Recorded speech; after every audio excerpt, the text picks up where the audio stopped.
dealing with the past, but more a matter of comparing. Actually, that's probably the best way for me to explain this.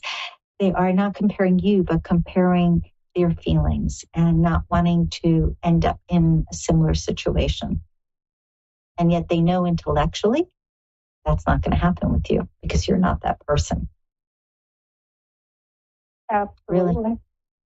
Really and truly, just hang in there a bit longer. The other thing too is do some more for you. And when I say that, I mean, do some fun stuff, playful stuff that has nothing to do with them, just so that you are nurturing your own soul while they're figuring things out and while you're still enjoying their company. You know, if, for instance, you're like me and good music comes on, you can pull over in a parking lot and get out and start dancing.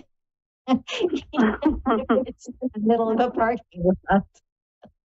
My poor daughter, she used to do one of these things and try to sink down into the car seat, and I would do that. But what I'm saying here is you don't have to do that specifically. However, think of fun and funny, lighthearted. Think about just yourself. Because what I keep coming to, and I'm trying to articulate this in a better fashion, but the overall impression here is you can be so much fun. I feel that when people really know you, they're like, oh my God, you're a blast. You seem more reserved on the outside if somebody doesn't know you, but when they get to know you, oh my, it's party time. Mm-hmm. I'm very reserved, like you said, until I do get to know you. You're right. I'm very correct on that one. I guess what I was just wondering is, I don't want to waste time, but I guess I kind of wanted a more of a solid yes or no. Yeah, I don't get wasting time. I just feel as if you need more time.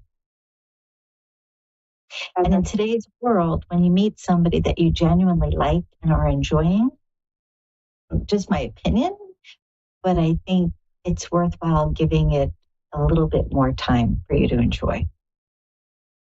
All right, my friend? Right. I thank you for calling. I'm sorry. That's okay. I was just saying thank you so much for calling in tonight. Oh, well, thank you. My pleasure. Have a great night. Thanks. You too. Bye-bye. We have Kirsty on the line, I believe. All right, my friend. Thanks so much for everything. My pleasure. Hope you have a wonderful rest of your night. Bye. Thank you. Bye-bye. The things that we were talking about often apply to all of us. Actually apply to all of us all the time. We're just not always aware. It's interesting when we think God's not listening or the universe is not conspiring for us. Things just couldn't be this bad or uncomfortable if we were being looked after and protected and guided.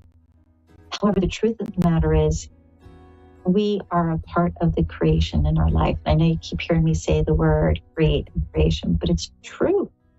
It is that vibration that we put out into the universe. It is that mental frequency and energetic frequency that transmutes time.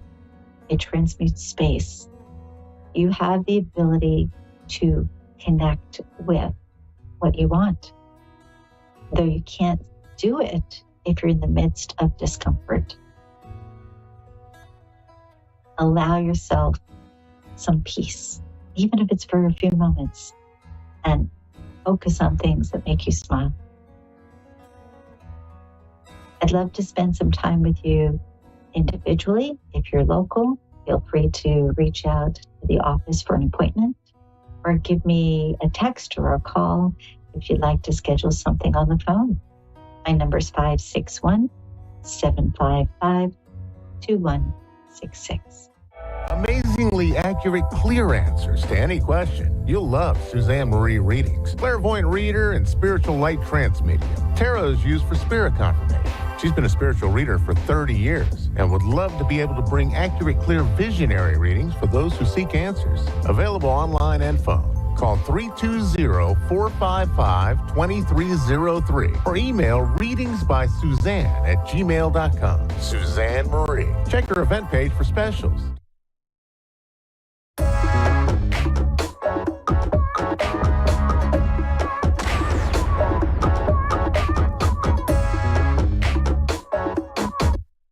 Awesome. Welcome to Stellar Parenting with Brandy and happy lunar eclipse from Houston, Texas. I am your host, Brandy Kahn. I'm an intuitive astrologer, and I also hold a Master of Science degree in psychology with an emphasis in child and adolescent development. And my mission is to use this show to teach parents, guardians, teachers, how to mix the magic of the stars and the planets with the art of consciously raising and teaching our children. You can find me at brandycon.com, and that's Brandy with an I, and Con is Khan. And if you'd like to be a caller on this show, please join my Facebook group called Psychology Infused Astrology and sign up on my list. So, on today's show, what we're going to do, I'm going to teach you how to incorporate a theory from psychology called polyvagal theory. We're going to combine that with astrology so that you can incorporate it into your parenting approach. Okay. And then after that, we're going to have a caller. We have someone who wanted to know a little bit about her daughter's natal chart. So we will hear from her towards the end of the show. And before we get into all of, the wonderful information that I have in store for you today, I'd like to go ahead. We're going to start a series every week called In the Spotlight. Now, in the Spotlight, every week, what I will do, I will take a particular planet or a luminary in a specific sign, and I will give you all the secrets, everything that you need to know about that particular placement. And you want to listen carefully just in case that placement shows up in your child's natal chart. Okay, so before we get to everything today, let's go ahead and start our series of In the Spotlight. So in the Spotlight this week, we have the moon in the sign of, drumroll please, Virgo. Okay, moon in Virgo. Now in astrology, the moon is a luminary and she represents our feelings, our emotions, our sensitivity, what makes us feel safe, what makes us feel nurtured, and what we need. Okay. And for our children in particular, the moon represents their right to feel what they are feeling. And also as well, their right to need what it is that they need in every particular moment. So when we take the moon and we put her in the sign of Virgo, she has a character all her own. So first, let me describe Virgo for you, the sign of Virgo. Virgo is a mutable earth sign. So what this means is that with Virgo, flexibility, practicality, rationality, those things are very, very important. And when the moon in Virgo is being expressed in a balanced way and in a functional way, the chart holder, or in this case, your child, will manifest like qualities of Virgo, like humility, organization, orderliness may be very, very important as well. Cleanliness, health, and hygiene may also be emphasized as well. But just like we can go to one end of the spectrum with Virgo and we can be really balanced with the way that we express it, we can also go in the opposite direction to the other end of the spectrum and be a little bit unbalanced with the way that we express moon and Virgo. So moon and Virgo, if a little bit out of balance, might tend to be really very picky, very critical, very perfectionistic, and almost prone to anxiety and impatience. So that's on the opposite end of the spectrum. And with every placement that we have in astrology, there's a higher potential that you could express and a lower potential. And as parents, guardians, teachers, what we want to do, we want to help our children to express each of these qualities in a very balanced way so that they, in turn, can reach their highest potential. Now, children with Moon and Virgo. So remember, with Moon, we're talking about emotions, and with Virgo, we've got, this grounded earth sign. So therefore, they may be prone to having or displaying fewer emotional highs and lows. They might be very grounded when it comes to their emotions, or they might not be prone to displaying them outwardly in such a dramatic way. They might be very orderly and conservative and details. With Virgo, it's the details that matter. Details count. And sometimes Virgo can get a bad rap for focusing so much on the little details and not being able to see the big picture. Another thing that I love about Virgo, and I'm saying this as someone who's got quite a few Virgo placements in my chart, what I love is Virgo, or people with heavy Virgo placements, we tend to set really high standards for ourselves. But because we set high standards for ourselves, many times we in turn have high expectations of those around us. So you might begin to notice this if you have a child with Moon and Virgo or heavy Virgo placements, and they are a teenager, they may be beginning to show this particular expression. All right. And another thing that I love, Virgo can be very meticulous when it comes to health and hygiene, and also meticulous about how they approach their work, how they do their work. Now, with parenting, our goal is to always give our children a sense of safety and a sense of stability. And if you've got a child with their Moon in Virgo or other Virgo placements, one thing that you might want to consider is it's a good idea to maintain a consistent schedule. With Virgo, they seem to get a sense of being nurtured or feeling safe from predictability and knowing what's going to happen next. Also, organization and order are very important at home for a child with their Moon in Virgo. Now, all of these things that I'm mentioning, they are great for all children, right? But in particular, those with Moon and Virgo will have an appreciation for the order, for organization, and for consistency. Now, another thing that they might really, really love, nutritious meals. Remember, there's an emphasis with Virgo on health, focusing on the health. So these may be the children that really want to eat their vegetables or enjoy eating vegetables. Also, you want to teach Virgo. So like if Virgo goes to the lower end of expression, we can have someone who's quite picky or a little bit critical, a little bit perfectionistic. And what we want to do, we want to be that support system where we teach our children that, you know what, you don't have to be perfect in order to be loved. You don't have to be perfect in order to be worthy. You just are, and you are loved no matter what. Because many times if that Virgo energy gets out of balance, your child may have a tendency to say, well, I missed that one problem, so I'm no good at anything. Or, I went up to bat and I struck out once during the game, so I'm terrible and I'm never going to try again. We want to be that safe place for that Virgo Moon to fall and to say, you know what, it's okay to mess up. It's okay not to be perfect. You don't have to be perfect in order to be loved. Now, also as well, Virgo is the sign of service. People with Moon and Virgo, they get a sense of fulfillment and joy from being of service to others and helping others.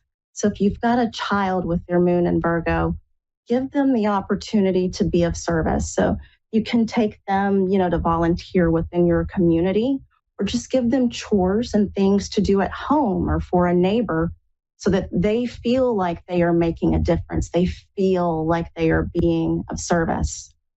Now, since Virgo is prone, or people with heavy Virgo placements, especially Moon in Virgo, prone to anxiety if that energy gets a little bit out of balance, we want to give our child a tool that they can carry with them throughout life in moments of when they are experiencing moments of anxiety.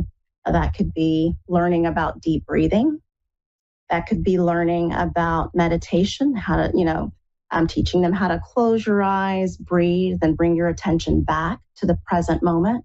It can also be teaching them about how to go outside and just ground into the energy of the earth and resonate with the energy of the earth, and therefore help that anxiety dissipate, a little bit. And your child, if you teach them this now, this is something that they will be able to take with them for the rest of their life. This will be a lifelong tool. One last thing that I want to add when we're talking about Moon and Virgo. So remember, again, Moon is about emotions, how we display emotions, and Virgo is that really grounded sign. So sometimes, with people, Moon in Virgo, or children with the Moon in Virgo, they may tend to come across as a little bit emotionally detached. These might not be the children who want to run up to you and give you a big hug, okay? And if that's the way that your child is, then that's okay. The biggest thing that we can learn from astrology is appreciating who your child is without trying to change them into who you want them to be. We want to meet them where they are, honor who they are, this particular incarnation, and allow them to be just as they are. So now we're going to segue into polyvagal theory, and I'm going to add here with all moon signs, whether or not your child has their moon in the sign of Virgo, every child has a moon in their natal chart. Every child is going to express emotion in a different way. So incorporating polyvagal theory into your parenting approach will help you to really understand what's going on at a physiological level when your child is having a tantrum, or they're having a meltdown, or they're in the middle of a screaming match, okay? This will really help you to understand exactly what's going on. So let's begin with the autonomic nervous system. Now, the autonomic nervous system, that's the part of our nervous system that controls involuntary body processes, such as our breathing, digestion, blood pressure, and heart rate. And according to polyvagal theory, the autonomic nervous system has 3 different levels or 3 different pathways. So the first level, and this is going to be the green pathway. The first level, the green pathway, is all about what's called the ventral vagal state. And you will know if your child is in a ventral vagal state if they are feeling connected, if they are feeling loved, if they are feeling safe and grounded. And you'll be able to tell this by their body language, their tone of voice, their facial expressions, and their eye contact. Okay? So this is the state where your child is feeling safe. Basically, they're feeling a sense of safety and they're feeling connected to others around them. In this state, your child has access to their prefrontal cortex. It's here in the front of the brain. That's the part of the brain that helps your child to make really good decisions, to think about things in a very rational and logical way. Okay, so that's pathway number 1, the green pathway, ventral vagal. Now with pathway 2, this is going to be the red pathway.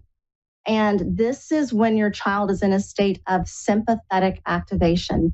Basically, that means your child is in fight or flight. And you will know they are in fight or flight if their heart is racing, if their pupils are dilated, they're sweating, and they may be showing behavior such as hitting, kicking, screaming, wanting to run away, or, directing very intense eye contact towards you. So that's the state where the sympathetic nervous system has kicked in. The child is in fight or flight. That's red. Now, level 3, pathway 3, the blue pathway, this is a dorsal vagal state.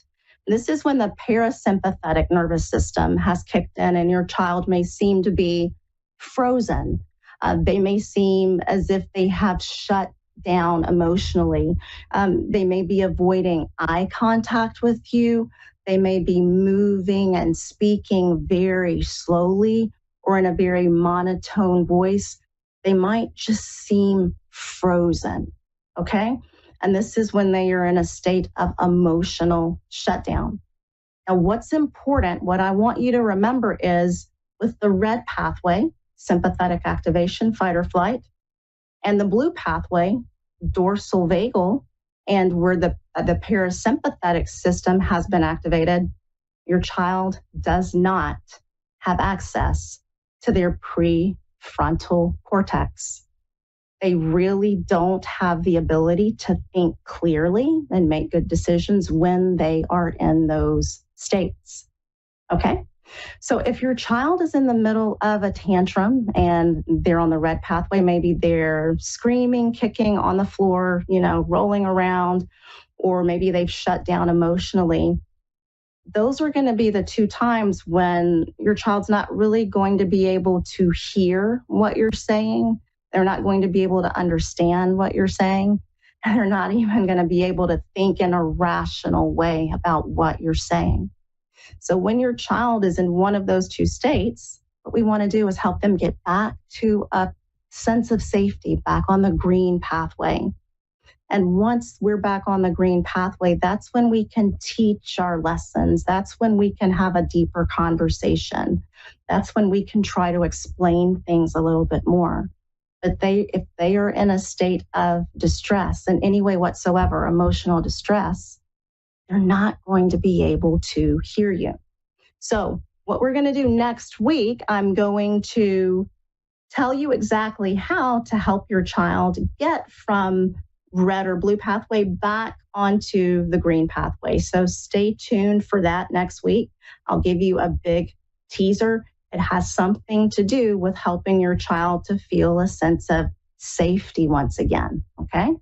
And we will dive into that a little bit more next week. But what I want each and every one of you to remember, if your children is, if your child or your children, if they are in a moment of distress, they are experiencing a moment of distress, just be fully present there with them in that moment and recognize and realize that they might not have access to everything that they need to see the situation as clearly as you do as an adult. Okay? And no matter what your child's moon sign is, I want each one of you just to take that and incorporate it into your parenting approach. And that way we can show a lot more compassion to our children wherever they are on their paths without such a sense of judgment. All right, so we will finish that next week. And right now we have a caller that I'm so excited to hear from. She has questions about her daughter's natal chart. Aisha? Aisha, hi, how are you? I'm good. How are you? I'm doing well. Okay, so I'm so excited to have you on the show. And you did send in the information for your daughter's natal chart. And I have to say, what a dynamic chart. So your daughter is Sagittarius rising. She has Sagittarius on her ascendant. She's got a Pisces moon and a Leo sun. And she's about 10 years old. Is that correct? That's correct. She just turned 10 last month. Okay, so she just turned 10 last month. I have to tell you, so her chart ruler, Jupiter, is in the sign of Leo. And like I said, she's got such a dynamic chart. I'm looking at it here.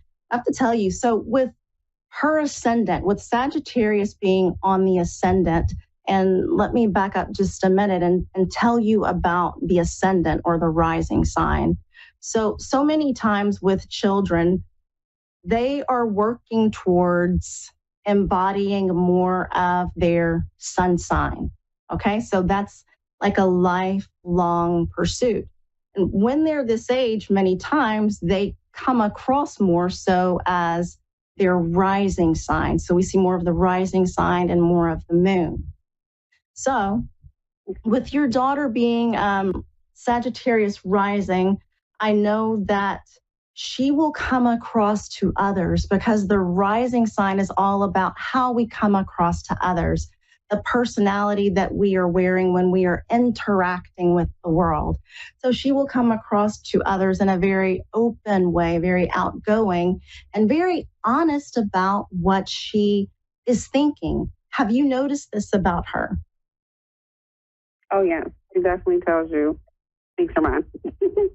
Okay, yeah, she speaks her mind. And sometimes people with strong Sagittarius placements, there's a joke about how they have open foot, insert mouth syndrome. Like they just say whatever they're thinking and feeling before they've even had a chance to filter it out. So, that's just a little joke about Sagittarius. Now, also with Sagittarius, freedom is very important. The sense of freedom, not being restricted. So you might notice that as she's growing older is not even, wanting to wear clothing that feels restricting, or not being able to be around people who restrict her freedom of thought or the ability that she has to express herself. Have you noticed that at all? Yes, absolutely. Okay, very good. And what I love about people who have Sagittarius on their ascendant is they tend to be optimistic. They tend to be very optimistic and positive about things. And like, for example, Oprah has Sagittarius on her ascendant, but has that quality kicked in for your daughter yet? Have you noticed like a sense of optimism? Yeah, I think so. She's always looking at the brighter picture, Good. Okay, good. Yeah. Yeah, so that's one thing that you can encourage within her as she grows older is to always find the silver lining in each and every situation. Because with that, Sagittarius on the ascendant, she will have the ability to be inspirational, to inspire other people. Okay? Oh, yeah. She wants to be, she said before she wants to be an inspirational speaker and when she grows up. Oh, wonderful. Wonderful. Yeah, and motivational speaker. That's what I want to say, motivation. Oh, wow. I actually see that with her. I can see exactly why she wants that. One thing I will remark on, she's got a Pisces moon. So I just was speaking about the moon, how the moon shows how we show our emotion, our level of sensitivity. And Pisces moon people tend to be very, very sensitive souls with strong feelings. And if you say something to them a little harshly, they can take it so personally. They can take it to heart. Have you noticed this? Absolutely. I literally just got off the phone with her teacher a couple hours ago because she had me thinking that this teacher was the worst person ever. And, the school year has recently started, so I haven't had a lot of interaction with her. But yeah, she just takes everything very personal. Like she didn't even want me to reach out to the teacher. There was a whole thing about a assignment, but she didn't want me to reach out to the teacher. And I'm really glad I did because it went great.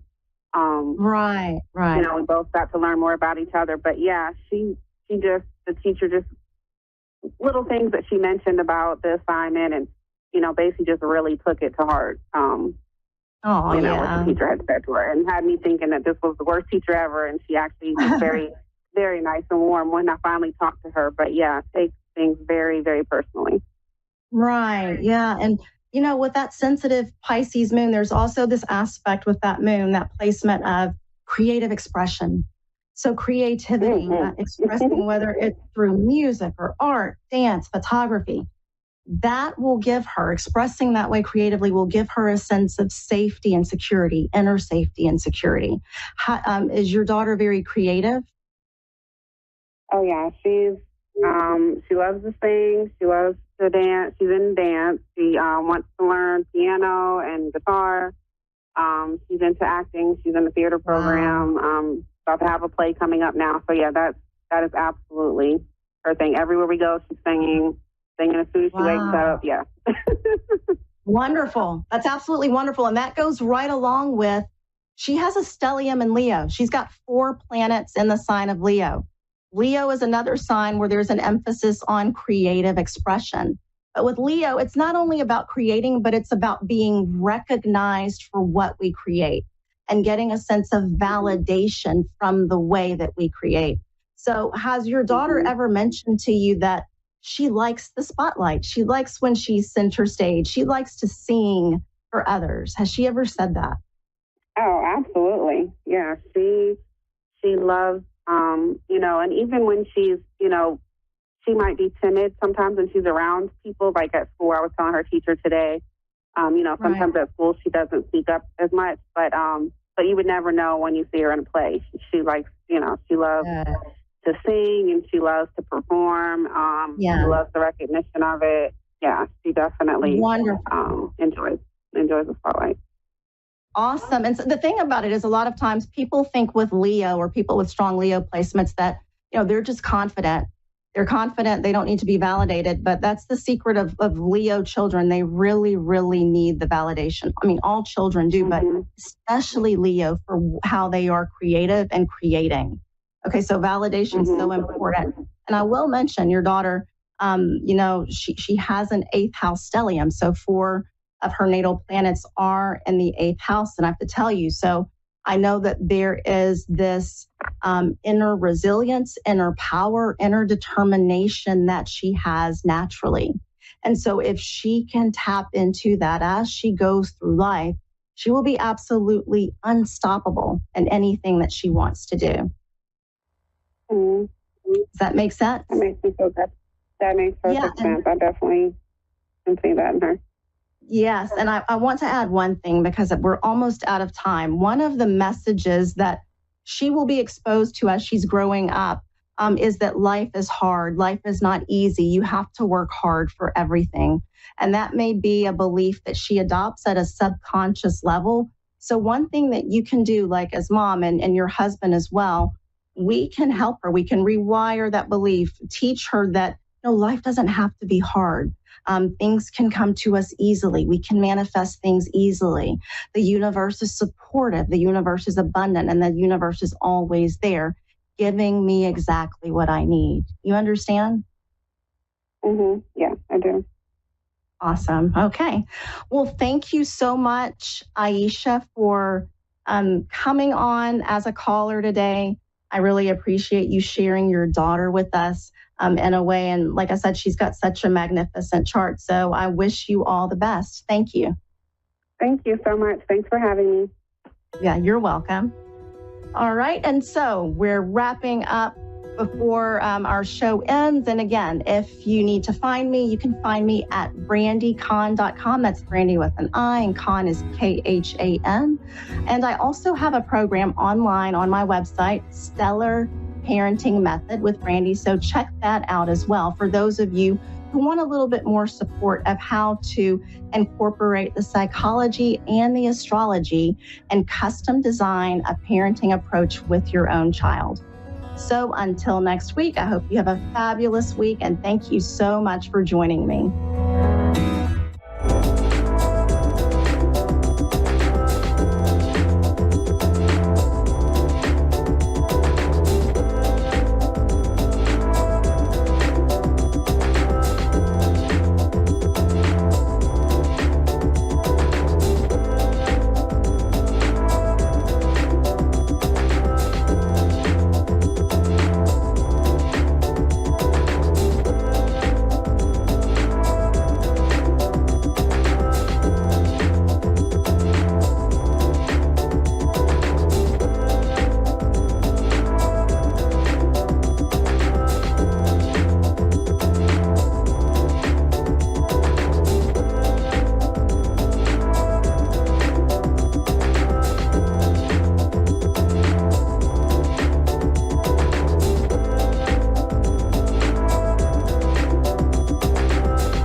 to A1R Psychic Radio, Earth's #1 psychic radio network, and watching Moonstruck TV, enlightening television.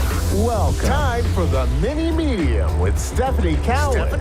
Live from tarotwithsteph.net. Connect direct. In North America, dial 888-454-2751. In London, 20-3519-2158. In Sydney, dial 02-8488-3147. Or online, contact us through our Facebook page, facebook.com/psychic radio. Or one of our websites, askoneradio.com or moonstruck.tv. This is the Mini Media on A1R, the Ask One Radio Network. All right. Hi, guys. Welcome. Happy Wednesday. Happy Hump Day. I'm your mini medium on the A1R Psychic Radio and the always and forever beautiful Moonstruck TV. I am hoping that you all are getting through this crazy, chaotic eclipse energy going on right now. So I've been feeling it all day today, I'll tell you. And I'm literally, you probably can't tell, and maybe, if you're just listening, you can't see, I'm listening. I've been running like crazy today and just chaos today. So hopefully a lot of you haven't felt that. But if you have, maybe just take some time and breathe and meditate, get grounded. Be careful what you're saying, bite your tongue. I know that today has been one of those difficult days for myself. So it's just that energy that's out there, and we're responding to that. Many other planetary changes and shifts. And I mean, that's not my specialty. So, but I always read about it and kind of curious of why I'm feeling the way I am or acting the way I am, or why is my energy feeling really good? And then why is it not so great? And, I'm a true believer of, that planetary energy that's out there. So, and other energy for that matter, it's like I tell people, all that energy that you put out in the universe, the things you say and think and feel and do, it's energy. So it gets put out in the universe. And I don't know if many of you know this, but we're in the year of the 8. It's a karmic year. So be mindful, because that energy can come right back to you tenfold. So keep in mind that what you put out may very well come back. So, I always say, try to keep it positive. And I need to practice what I preach for sure. I always say, do as I say, not as I do. So anyhow, it's been a very interesting day today, I'll tell you. But I'm excited for the readings tonight. And I've got some other fun opportunities after the podcast here. And just another, my brain doesn't want to work. Another podcast that I've been invited to be a guest on. So, and they are located on the East Coast. They are called Paranormal Brew. So as many of you know, I'm very passionate about the paranormal and, wanting to figure out, how things, happen, when we pass and, all of that good stuff. So if you're, you have a passion for the paranormal and interested in all things paranormal, then just want to kind of, give a shout out to Paranormal Brew and their podcast. And I'll be on there tonight just talking about my story and how I came about to where I am now, and my gifts and situations and, memories or, events, whatever it may be. So all things mini medium. How's that? So, but before we get started with our callers today, I'm writing a couple things down I'm already getting. So we're going to pull actually an oracle card, and only because we're in that full moon. So that harvest moon, right? And it's a super moon. It was a super moon. So I hope some of you got the chance to go outside and see it. And, some people said, well, it wasn't this full. Well, that's because we had the lunar eclipse. So, but it was beautiful. I don't do any kind of moon work, and I don't put my crystals and stones and my metaphysical stuff outside because I relate the eclipse to kind of the kind of low chaotic energy, the unknown energy. And I don't need any more of that than I already have in my life. So I'm not going to allow my stuff to absorb that. But that's to each their own. But I chose to keep mine inside. But I do want to pull from the Moonology card, or excuse me, the Moonology deck, and see what, at least what the Oracle says for today. If you aren't familiar with Oracle, it really is, I always say the Oracle is like the gentle kind of angelic message, versus tarot is kind of your, it's like the devil's advocate of things, or it's going to come out and tell you exactly what you need to hear. So I like the Oracle once in a while when I'm feeling like I need a little bit of gentleness. So it's just kind of how, just go with whatever you're feeling for that day. Sometimes I don't want to hear the truth, I think we're all that way. Just kind of be gentle today. All right. Well, so the Moonology card, now this is a full moon in Virgo. So here we go. Ironically, we got a full moon card. No coincidences in life whatsoever. And this card, I love this. Very simple. Like I said, they're very nice, angelic messages. And I pulled the 28th card, by the way.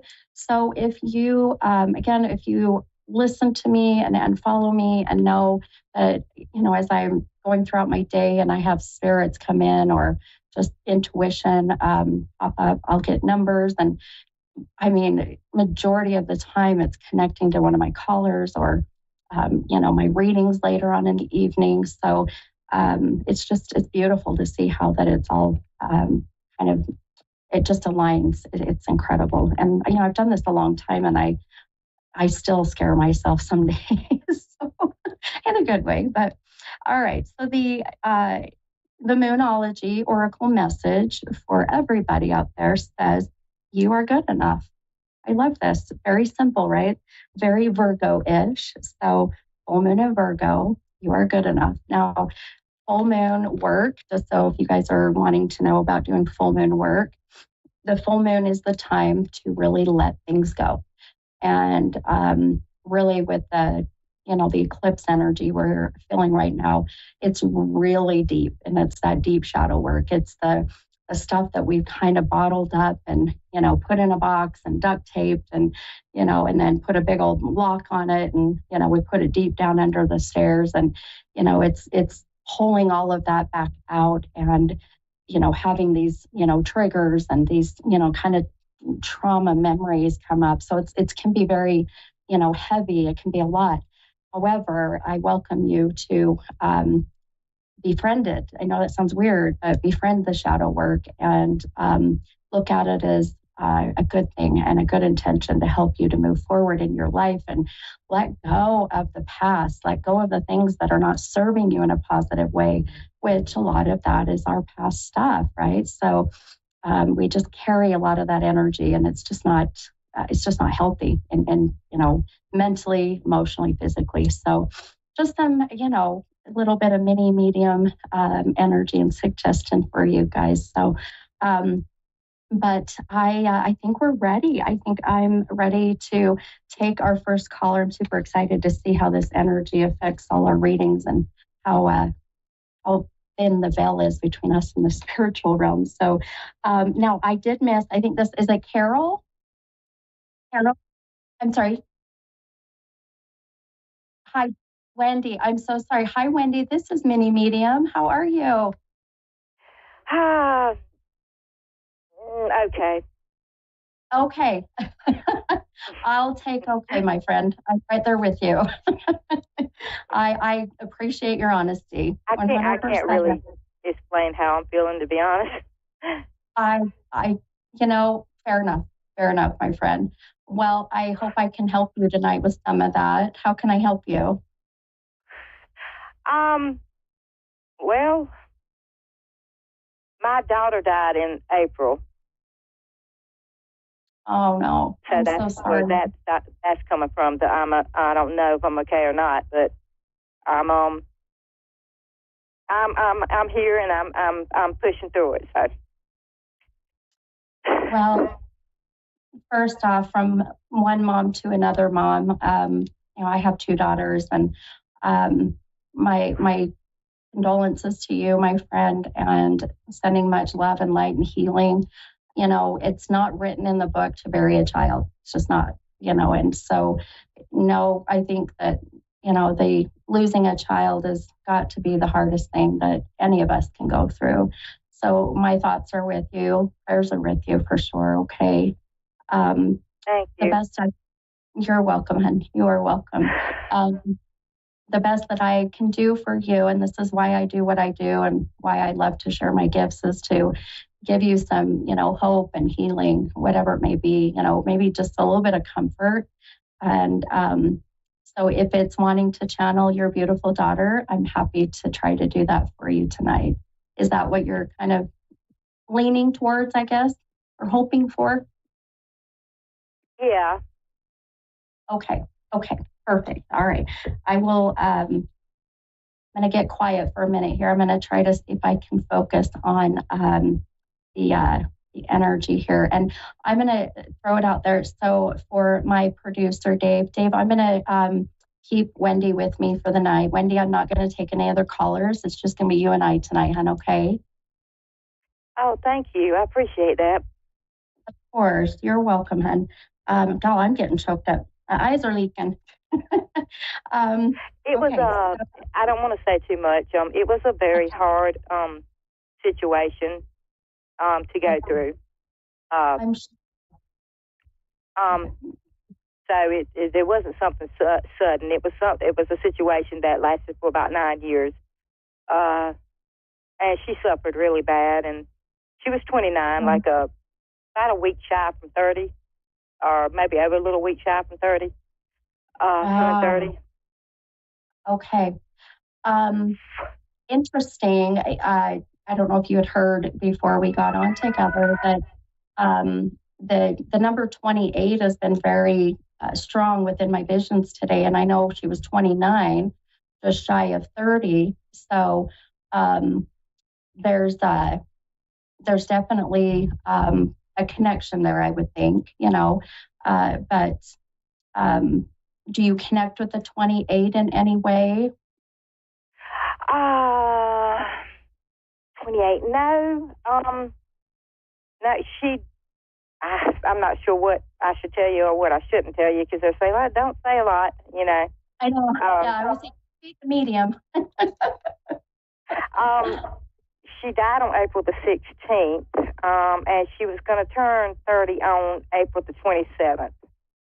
Oh, wow. Okay. Gotcha. Okay. Well, I mean, we're all around those numbers, right? The 28th and she was 29 and her birthday's the 27th. And, there's some connections there. Yeah. Well, let me see what I can, see if I can't connect or get some kind of, message and see what I can do to help you. Okay. Let me, I'm going to kind of get quiet here. So if it's quiet, just know that I'm still here. Okay. Okay. All right.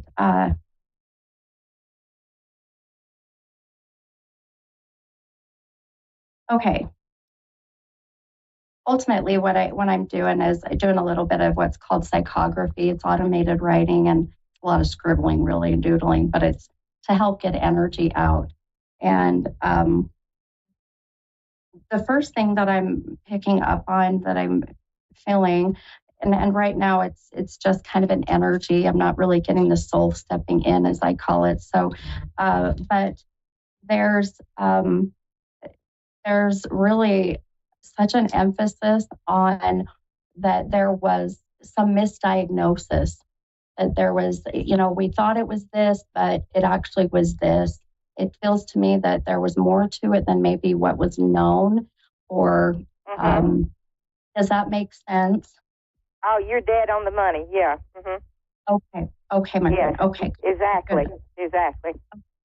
Okay, perfect. Okay. And okay. Also, I also need to mention that that if you are deciding to pursue any type of legal action or anything in it now, or you have been, that that your daughter, which I kind of feel this is her coming in, doesn't want for you to carry this with you, that she's saying, Mom, let it go, it's okay, because she's just a very pure soul. She's got a very giving heart, but she's like, Mom, it's okay, they did what they could. Do you understand that?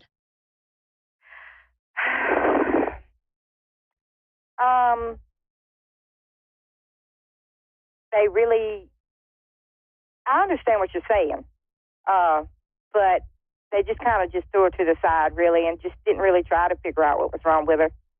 And I kept telling them there's something wrong. This is not normal. It's not normal. And nobody would ever listen to me. I actually told her primary doctor, which I switched primary doctors a lot because I was trying to find somebody to help her. I would switch doctors and stuff, and I actually told the primary doctor a week before she died, if y'all don't do something, she's not going to survive. And they just didn't wouldn't do anything.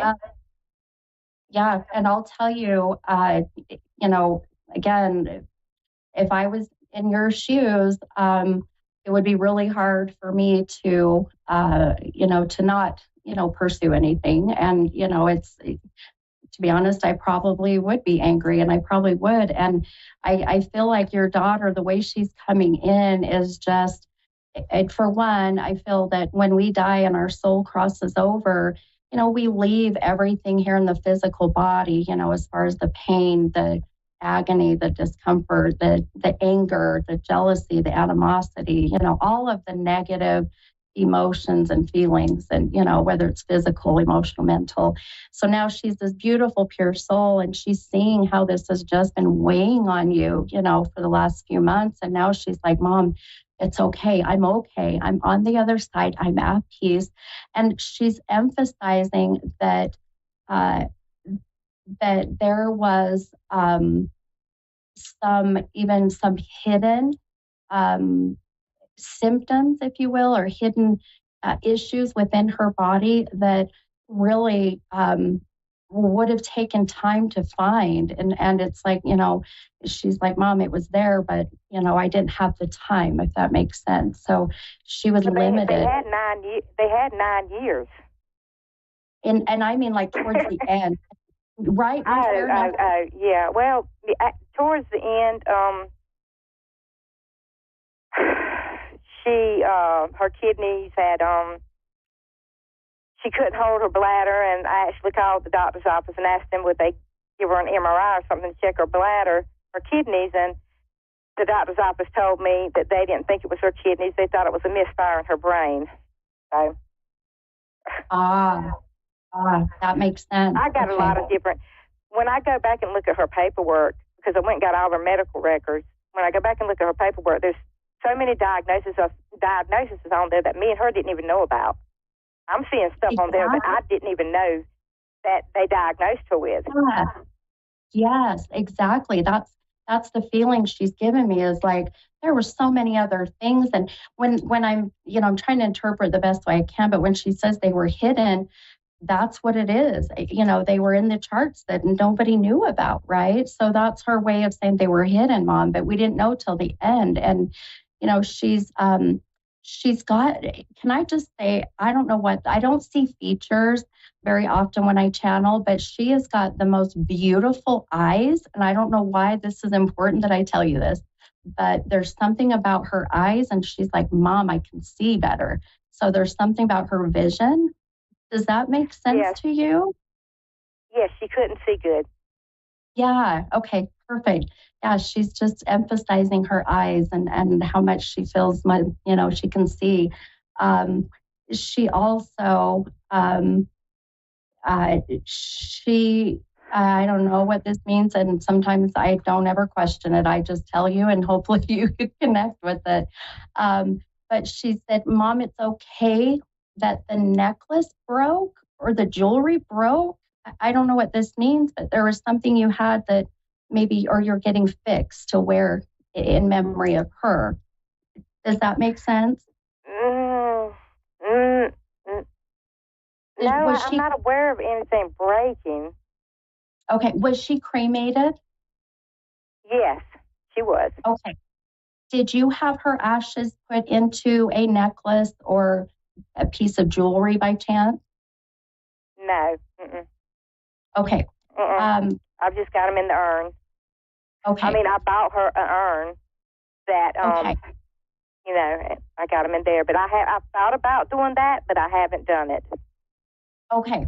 Okay. So sometimes souls will come in, and what they tell me is future wise, because they have no concept of time on the other side. Time is linear. They just don't know. So as she's bringing this in, this is a good thing. It's a heads up to you per se, for you to just know, Mom, when you buy whatever it is that you're going to put her ashes in, just be mindful of what you buy. And if it does, break or something happens, that if that happens, which I don't want to say if, but when, because they know more than we do, then she's just saying it's okay. Because she says that you are, and this is not me, so don't shoot the messenger. Don't shoot the medium. Okay. But she says, Mom is, and she's telling me, my mom is a perfectionist. She's saying you love things that way. So if that's the case and something breaks, it might drive you crazy. Or she's a perfectionist. Yeah, that would absolutely completely piss me off. Exactly. Well, I've got her just sitting, and she's got younger siblings. She's got an older sister. She's got a sister that's under her, and then she's got 3 other siblings. So wow. I've got 6 kids altogether, and she was my second child. And wow. Okay. And I've got her sitting, and they know not to go around it. They know not to touch it. They know not to go around it.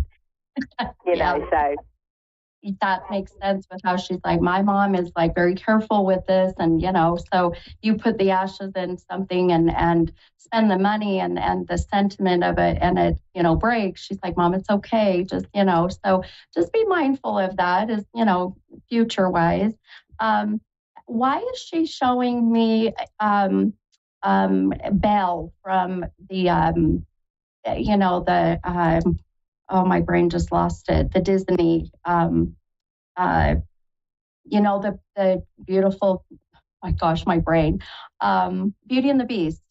I just keep hearing the word Belle and Beauty and the Beast. I don't know. No, I don't know. Okay. Sometimes when I don't know. Okay, that's okay. Sometimes when they give me these visions, it's not so literal as it is figurative. So think of even the name Belle, sometimes that's part of the name, or, or the color yellow, was a favorite color, being that's the dress. That's the vision I keep getting. So just keep it in mind. It may click, later. I always tell my clients that, it will make sense, but not to stress. So, but I also kept hearing, there's a name, but it's 3 syllables, which I don't get 3-syllable names very often. Can I ask what her name is? Alyssa. Yep. Okay, there's the 3 syllables. Okay. It's very hard for mediums to hear names, especially 3-syllable. 2 syllables, is pretty doable, but so it could be that she's trying to say her name, but we're not close enough to the frequency to hear her. But just the 3-syllable name is a validation I feel from her, and she's very adamant that Mama, that she was so honored and felt so loved with the turnout of the people that came to her service, to her celebration of life, or whatever it may be. Well, I had some people there that she wasn't very fond of, so I was thinking to myself, oh, I bet you she's mad at me. Not at all. Not at all. And that might be why she's like, I'm surprised, but it's her way of just, Well, and really it's her way why she's bringing this up, because you were kind of worried about that, but in no way do I feel that she was. And this is her way of just saying that the people that came, what was done, that she loved it. So if you were worried, to let that go, okay? My main concern was I'm the one that found her, and no. When I found her, she was laying on the floor, and she was naked, but she was laying like in her sleeping position, and her eyes were closed and her mouth was shut, which made me believe she went in her sleep. They wouldn't give her an autopsy, which I'm not surprised. So they put down natural causes, and it wasn't natural causes as far as I'm concerned. So I'm never probably really going to know exactly what happened to her. Sure. And I think we won't ever know until we die and we're on the other side, and that's where I hope that, when I have clients come and I try to express and interpret the best way I can from their loved ones. And that's why I do what I do, to give you some comfort. And the one thing that she mentions is that it was very peaceful. It was seamless. So it feels to me like the feeling of I go to sleep and I just don't wake up. So yeah, that's what it looked like. Because when I got to her, she was not purple or anything like that. She was in rigor mortis, but she hadn't changed colors or anything. She just looked like she was asleep on the floor. I didn't understand why she was naked. I don't know if she was coming from the shower or what she was doing, because she had some mental issues going on that happened in 2016, and then of course right after that we found out she was pregnant. It's very complicated, but I always told the doctors, there's something else going on that's causing her to do this, and they wouldn't listen to me. They just kept wanting to holler schizophrenia, and I said she's not schizophrenic, and nobody would listen to me. So over the years, taking her from doctor to doctor with whatever this was going on with her brain, because these hallucinations or whatever was going on, her body just slowly started shutting down, and everything in her body just started messing up. And I kept telling the doctors, okay, she's young, this is not normal. And I always put some kind of connection with the brain and the physical, but they never would listen to me. And she tried her best to, they just wouldn't listen.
Psychic Radio, Earth's #1 psychic radio network, and watching Moonstruck TV, Enlightening Television. Welcome. Time for Psychic Paths with Suzanne Marie. Live from PsychicPaths.com. Connect direct. In North America, dial 888-454-2751. In London, 20-3519-2158. In Sydney, dial 02-8488-3147. Or online, contact us through our Facebook page, facebook.com/Psychic Radio. Or one of our websites, AskOneRadio.com or Moonstruck.tv. This is Psychic Path on A1R, the Ask One Radio Network. Hello, everyone. Welcome to A1R Psychic Radio. I am your host for a little bit. I am Suzanne Marie, and I'm a clairvoyant and a light trance medium. I am available for private sessions if you contact me through my Facebook page or my website, www.psychicpaths. So welcome, and I hope we get a really good caller tonight. We are looking at a full moon in Leo coming up, I believe the 29th. And I just heard something so awesome. The full moon connects you to your inner intuition and connects you with your soul's wisdom.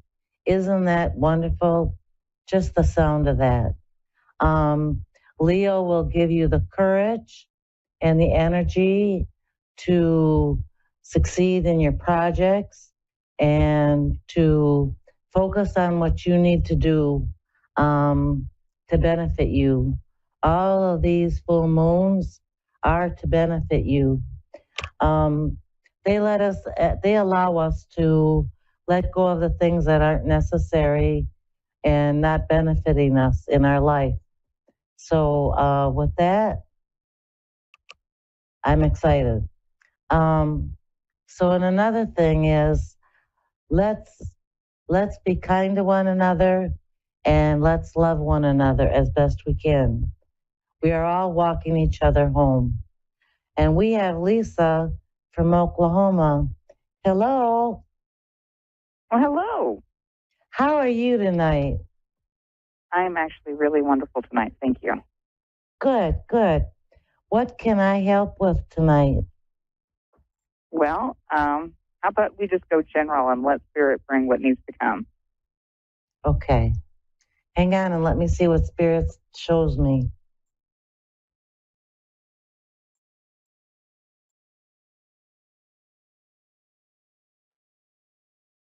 It's kind of showing me that right now you do have a very beneficial period going on, and you're soaking it up.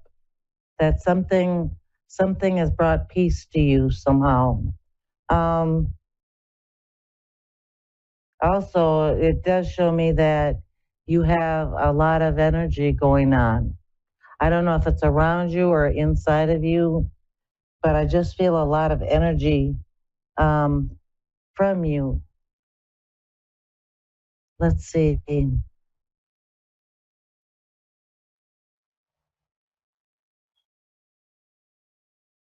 Is there something that always just seems to be chasing you or catching up to you? Something that repeats itself? Because that's also what they're showing me. Repeated patterns? Yes. Yes. I don't do them anymore, but it makes sense to a point. But no, they no longer affect me. It's almost like something keeps calling you back to a certain focus. So if that happens, just know that that's for processing and going through whatever emotions and thinking you need to do, and then just let it go. I feel like if it's not going on now, it will. And of course, the full moon is coming, so you never know what pops up with those.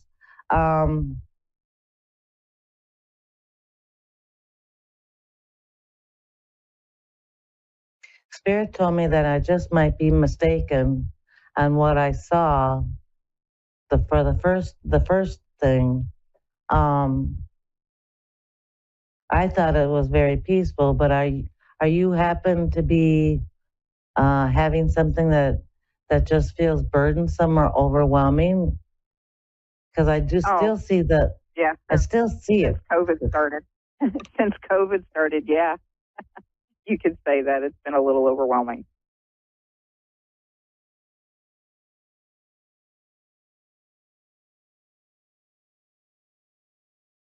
I'm sorry I missed that. I just seen what I saw and went with it. Have you been sick? No, just Okay, good. just repercussions from the whole event of the pandemic. Oh, absolutely. Hasn't that been a change? It literally changed all our lives and how we do things. That, and it really got us pretty good.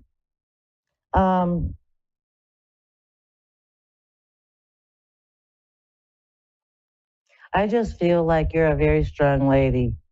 You must have some good signs in your birth chart that give you strength, because I just feel like you're an overcomer. You're a person that knows what you want. Everything good. I just feel everything good. And I feel like when things do feel overwhelming or there's a problem, you're just one of those people that get it took care of. And you have resources within yourself to do that. I wish you would come up with a question, because you're somewhat of a female warrior, when it comes to life. All right. If I see a problem, yeah. I'm sorry. Go ahead. I said, how about a question? Let's do. We have a different job opportunity in front of us. Okay. And which direction to go? I don't feel like that is going to come to fruition. And I think it's you. I think it's your decision. Okay. You don't know these things until they happen, but it feels like that's not the right one. That's not the right fit. And I don't know from now until when they're hiring or when you start, if something happens, but there's a change in direction. Okay. And I feel like you're going to be doing the same thing. It's just not with them. Are you good at organizational skills? Myself, yeah. I see that's part of your career, being organized. It has been. Okay. Kudos to you. I don't have any of that. But I see that you're very good at it, and it comes easily. Even if you're not doing organizational stuff like you used to, you have the mind to do that. Everything has its place, and every place has its, thing. So kudos to that. Let me see what Spirit says. I got a little more time. I feel like the things that you are focusing on now are going to work themselves through. And Spirit just wants you to know that you do have the resources coming to you and inside of you to take care of what you'll be needing to focus on and work on. You're just going right to the path that you're supposed to. You're being internally guided. You listen to your intuition and your mind. And Spirit just wants to say that everything will work out for you. Good. I don't know how much faith you have, but it just you just really are internally guided. You know, I am. I just feel like everything is going to work out. I'm a little higher on the spiritual side. I feel like you're going to be okay, you know, for the long run. And this opportunity would have been okay, but I feel like right now you want to have things where things are comfortable to you. You don't want uncomfortable. You don't want to be unauthentic. You don't want to be rushed. There are certain things that this job entails, and I feel like you're going to get a good job, and you're going to like it, and it fits you. But I don't think it's the one that you were thinking of. Okay. Oh, that's okay. And yeah. So I hope I have been some sort of help tonight. And sometimes these psychic readings, you won't know until they happen, and it's like, well, that's kind of out there. But yeah, I just hope that you keep up the good faith, you keep up your good warrior self, and just know that everything will work out. I appreciate it. Thank you so much. You have yourself a good night. I am. Thank you. Thank you so much for calling. I appreciate it. Okay, everyone. Well, everyone have a good night and a good week, and I'll see you here next week, same time. Bye.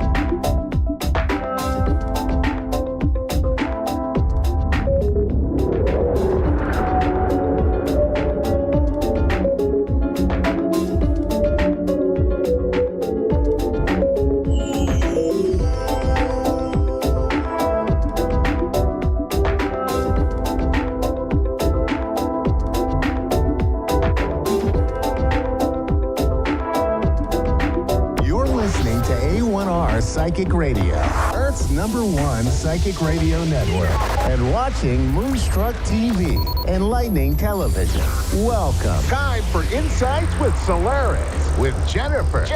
Live from Solaris.1. Connect direct. In North America, dial 888-454-2751. In London, 20-3519-2158. In Sydney, dial 02-8488-3147. Or online, contact us through our Facebook page, facebook.com/psychic radio. Or one of our websites, askoneradio.com or moonstruck.tv. This is Insights with Solaris on A1R, the Ask One Radio Network.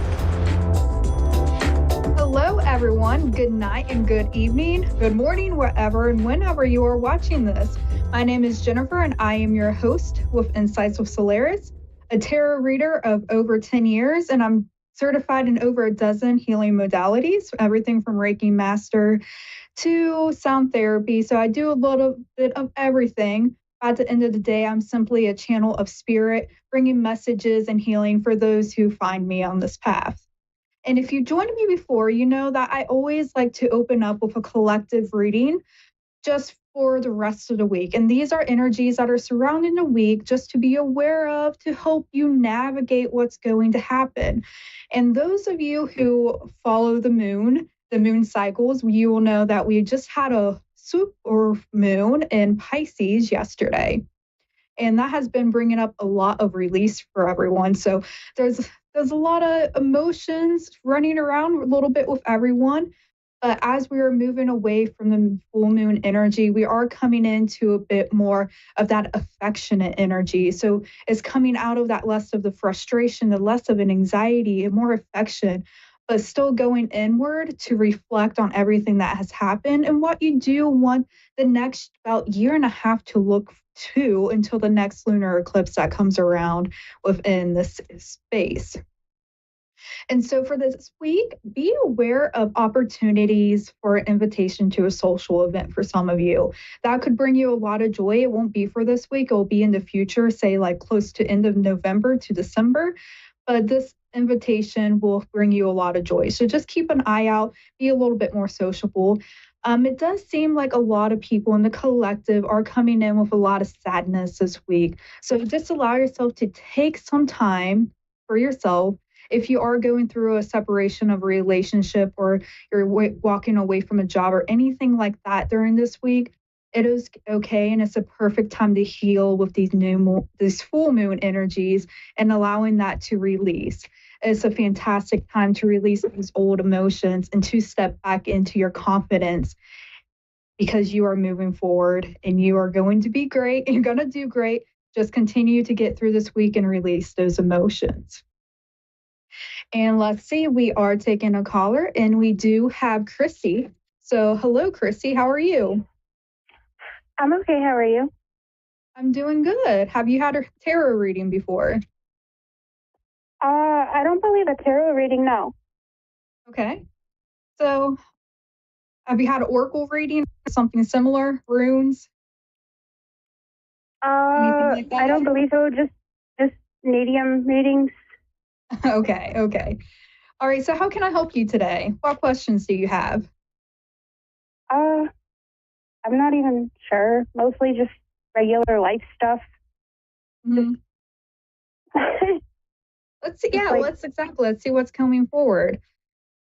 Yeah, that's what's to come in life.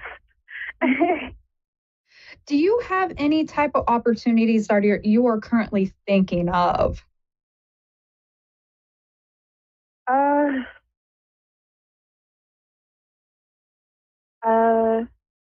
Because I my am husband coming. and I. Yeah, go ahead. I'm sorry. You can go ahead. Oh, sorry. My husband and I are thinking about moving, but we have so many obligations where we live now, so it's difficult. And if it'll ever happen. Okay, let's see what's going on. So we do, I do see that masculine energy coming up with this King of Wands coming in. So that's somebody who wants to take control of the situation. So perhaps your husband has a little bit more of an idea of what to do in the situation, because I'm seeing that energy come through. What I don't like coming in though is that you are coming in with the Four of Cups as well. So this is usually a missed opportunity. So there's something that has been hovering around you, trying to catch your attention, but you're just not looking. What is this about? Because I'm really curious about this card. Yeah, coming back up with the King of Waters, so the King of Cups. Do you have anybody trying to get your attention? Any type of other masculine energy? Not that I know of. Okay. Just keep an eye out. I know that you're married, and I'm not saying watch out, but there just may be somebody that's been trying to capture your attention. Perhaps you should be more aware of, just so you don't get put in an awkward position that you don't want to be in. But there seems to be an opportunity coming forward for you to help somebody. And this could be something as simple as opening up the door. It does also seem to be surrounded by financial situations. So it's not exactly clear as what it could be, because we get these energies, but it could turn out 100 million different ways. It could be buying someone a drink at the gas station because they forgot their wallet or something like that. But there is going to become a situation to help people more. And the reason why this is coming forward, because when you put yourself in a place of service, whether it's that doing charity work or just giving someone a compliment, you are helping yourself change and see different perspectives. And so when you see somebody struggling for money, that helps you feel, okay, where am I struggling in finances, or how can I look at this situation from a different perspective in order to receive the results that I want? As of right here, I see about the move, there's a lot of things underneath that you're not seeing. There are things that are not clear and that you're going to have to do more research on. But there's also fear and insecurity. And it's very important that if you want to move, if you want to grow and expand your household, to look at this insecurity. Because we're coming in with that Three of Cups energy, which is usually about heartbreak. This is also can come up with separation as well, but it's underneath all of your cards. So this is saying that you have experienced things, and this fear is now allowing you, well, now not allowing you to move forward. It's almost like a fear of change because that's out of control and that makes you uncomfortable, or perhaps you had to move a lot or something like that as a child. So that's really coming forward. Does that make sense? Yeah, it's mostly the fear of change. Yeah, that fear of change is very difficult. But what I love in this reading is that in the above position, what is watching over you, what's helping you, you have the 10 of Cups. That's all about contentment in your family. That's a beautiful card of completing one chapter and getting ready to come with another chapter. Because you does seem like you guys are in a successful time, well, even though like finances may be a little different, trying to balance different obligations. You have what you need in order to find you a place that works for you.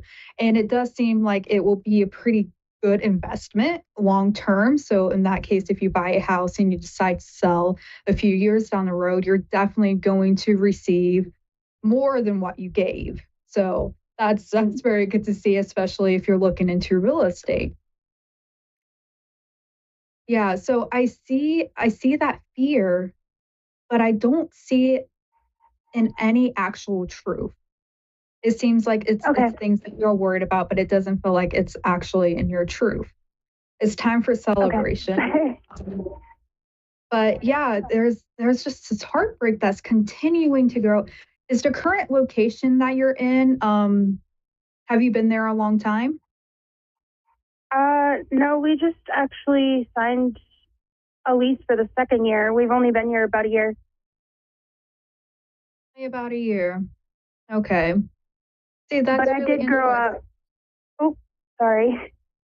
Did you grow up in the area or nearby? Yeah, like maybe 20 miles north. Okay, let's see. Why is this coming up? Because it feels in the past and is a heartbreak in the past that is just not letting you go. So it's a maternal energy. Let's see. Is this a mother, grandmother? No. Possibly. Do you have an aunt or anything that has passed? My grandma just passed on June 3rd. Just on through. Okay. So, does she like to tell a lot of stories? Or did she like to just share a lot of things, or was she more quiet? She shared a lot. But my dad was also, and he passed away exactly 3 months before she did. Oh, goodness. So, okay. That makes sense now. Things happen in threes, and you have 3. Where's the other 3? Hopefully it is okay. Yeah. Okay. I'm not seeing anything. I don't like to predict things like that, but it doesn't seem like it's going to be 3 of the same things, but things typically happen in threes. But I do see that maternal energy because I have the Queen with the storyteller. And you see in this card, maybe, it's an older woman with a quill and a book. So it seems like as you are moving through different stages of grief, because it's different for everyone, grief is never wrong, it's never right, it just happens. Right. There is some things that you need to realize within yourself that you do have ways that you have depended on other people. And so it's kind of like you've been passed on in a way of like, okay, here's the ancestral karma now. It is now up to you to decide what to do with what's going on with your family. And this is seems to just be compassion, humility. What else? What else is coming in? Confronting the fear of physical survival. So if you've had a family history of a lot of struggles, whether it's that your grandmother, perhaps she grew up a little bit poor and she really had to work for what she had, or she just had to work a lot, there is that fear of survival coming in. Because it seems like a lot of people in your family, they've had to work very hard with a gradual growth. So it's been slowly getting better and better over time, which is fantastic. You're coming towards that balance, but it's coming back to that fear of letting go. You've just been through a lot of change. You've been through a lot of difficult things too. Death is always difficult, and it seems like that is really what's feeding the fear of being able to move to a new location. But overall, it seems like the finances are there. You're gonna find a place if that's what you want. That you're gonna get your feet, everything back. It's just, hey, can I look at all of these things and say, am I ready, or do I need more time? And that's completely okay if you're not ready, if you need more time. Thank you so much. Yeah, and I wish you the best of luck. And I'm so sorry for your loss, but just know that they are watching over with you, especially this beautiful grandmother energy. She was that queen energy, that queen with the storyteller. Yeah, she was my maternal grandmother, so yeah. Okay, thank you so much. No problem. Best of luck.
to A1R Psychic Radio, Earth Earth's #1 psychic radio network, and watching Moonstruck TV and Lightning Television. Welcome. Time for New York City Celebrity Psychic with Perry Lyons. Perry Lyons. Live from PerryLyons.com. Connect direct. In North America, dial 888-454-2751. In London, 20-3519-2158. In Sydney, dial 02-8488-3147. Or online, contact us through our Facebook page, facebook.com/psychic radio. Or one of our websites, askoneradio.com or moonstruck.tv. This is New York City Celebrity Psychic on A1R, the Ask One Radio Network.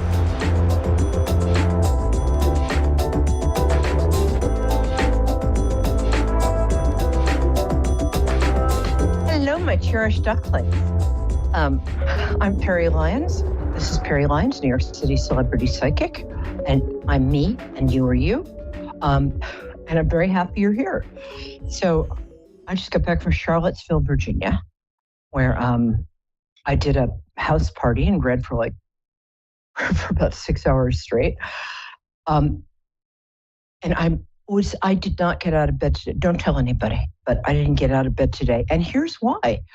You might have noticed yesterday that either your energy was affected, you might have been more emotional than usual, more kind of tired than usual, or you might have sort of found some sort of new perspective about how to handle some stuff in your life, because there was a super moon, which was also a blood moon, which is just a description of what kind of moon it was. It doesn't mean you actually have to sacrifice anything.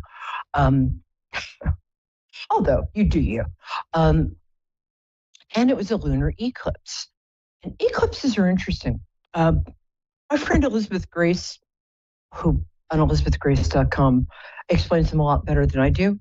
But what I do know is that if you're a Pisces, you were knocked out yesterday. As a Pisces, I was like, but you probably, since the new moon was in was in Pisces, and the sun is now in Virgo, they're opposites. What happens is, since Pisces is all about sort of ideas and mysticism and having people send me great hunks of money. No, sorry. Hi, Alma in Salt Lake City. I'll be ready for you in about 4 minutes. Is that okay? I'm just going to do the psychic tarot weather. Are you good with that? Okay. Thank you, baby. Yeah, no worries. While you're waiting, I'm going to ask you to do a vagus nerve breath. Vagus nerve, not vagus nerve. Vagus nerve regulates the central nervous system. Vagus nerve is when you wake up in a hotel room in a city in Nevada with a bunch of sex workers and no money, and 10 years missing. But enough about my life. Anyway, so I'm going to ask you to breathe in deeply, and then in a somewhat undignified manner, I'm going to ask you to blow out through your lips like you're blowing out a birthday candle. So it's like this. You're going to sound a little like a whoopee cushion, but that's okay. So do that maybe 3 times. And that's it. And I'll be with you in a minute. We're going to do the psychic tarot weather. Okay, where was I? I was on about something. So the energies that got put into motion yesterday, which you might be noticing in your life for the next week or so, are the opposite energies that want to be balanced. So Virgo is kind of precise. It's about putting ideas into action in the real world. It's about service, and it's about kind of idealism. Virgo is a very misunderstood sign. Pisces is about mysticism, dreams, abstract thinking. So you might be asking yourself, what really makes you happy in life? And I think that's a really good question to ask yourself, because sometimes we can limit ourselves. We'll think like, I can't get that. And as somebody who has sort of had a lot of my wildest dreams come true just because I kept saying yes, I can tell you that if you just kind of relax into what the universe is giving you, that sounds too vague, but Anyway, remind me to start a TikTok channel in which I can spout vague, wise-seeming nonsense that means nothing at all. Okay, we're going to do the psychic tarot weather. And that's, I pick 3 cards. And again, even if you weren't trying to listen to or watch this show, if you're coming in contact, if you're just walking through the room and you hear me, this applies to you. The first card is for the beginning of the week. No. Second card is for the middle of the week, weekendish. Third card, you're getting the hang of this, is the end of this week, so Monday, Tuesday, Wednesday. And I never pre-pick the cards. I should, because life would be a lot easier if I did. But cheating is bad. Or so they told me on my final exam in metaphysics when I cheated by looking into the soul of the boy sitting next to me. Okay, first we have the Queen of Pentacles. Now, this could mean that a Taurus, Capricorn, or Virgo woman, possibly a friend, is going to kind of be present in your life for the first couple of days.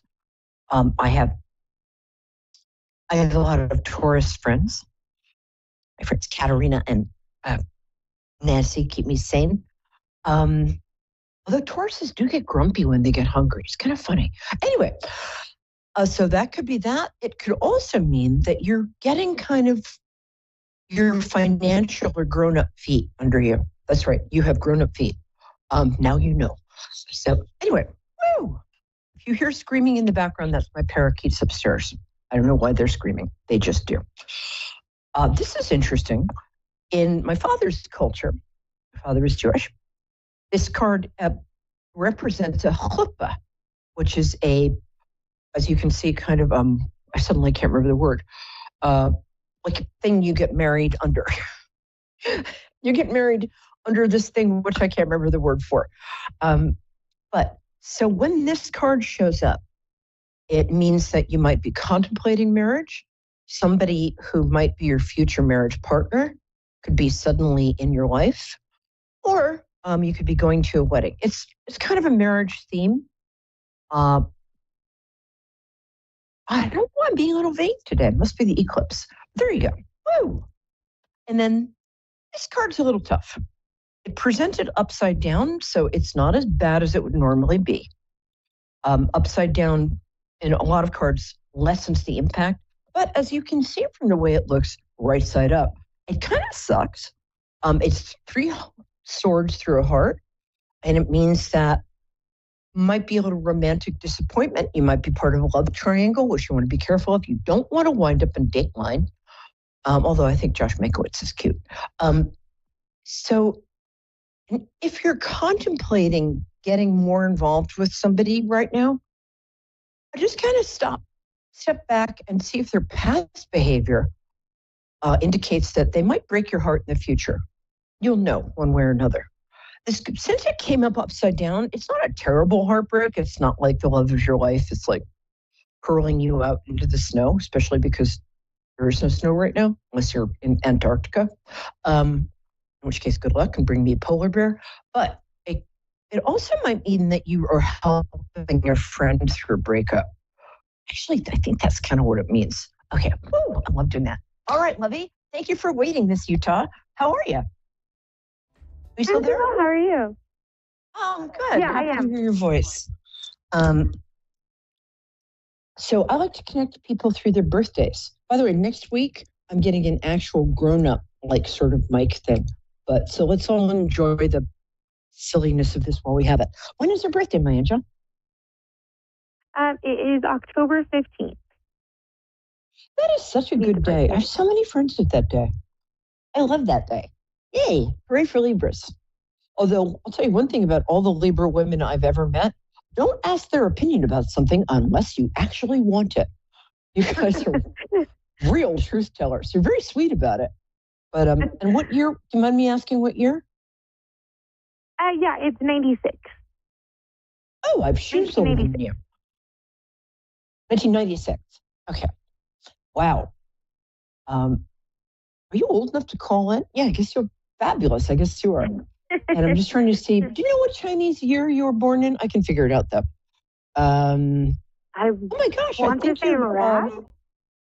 Yes, that's it doesn't sound glamorous, but I was married to a rat for 20 years and they're fabulous. You're very good at connecting to people. You're very good at quietly getting what you want no matter what. And I mean that in a complimentary way. You're very persistent, but you're also very social. I bet you have a lot more friends than you think you do. I know you do. Okay, my love, how can I help? Excuse, I'm going to have a sip of You know what? I'm not sure. If you just want to me like a general read, I guess I'm not sure. That's okay. I think I could do that. Hold on a second.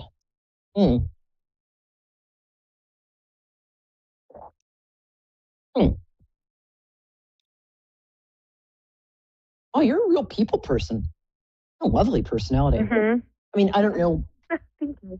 I guess it's such a funny phrase. It's like, what would you be, a marmoset person, a penguin person? No, you're a people person. But it's so fun. I'm not sure you really see this as one of your superpowers, but I do. People just really like you. So, and you can talk to anybody about anything. Mm-hmm. It feels like you're feeling like it's time to break out of any self-imposed restrictions you've had in the past.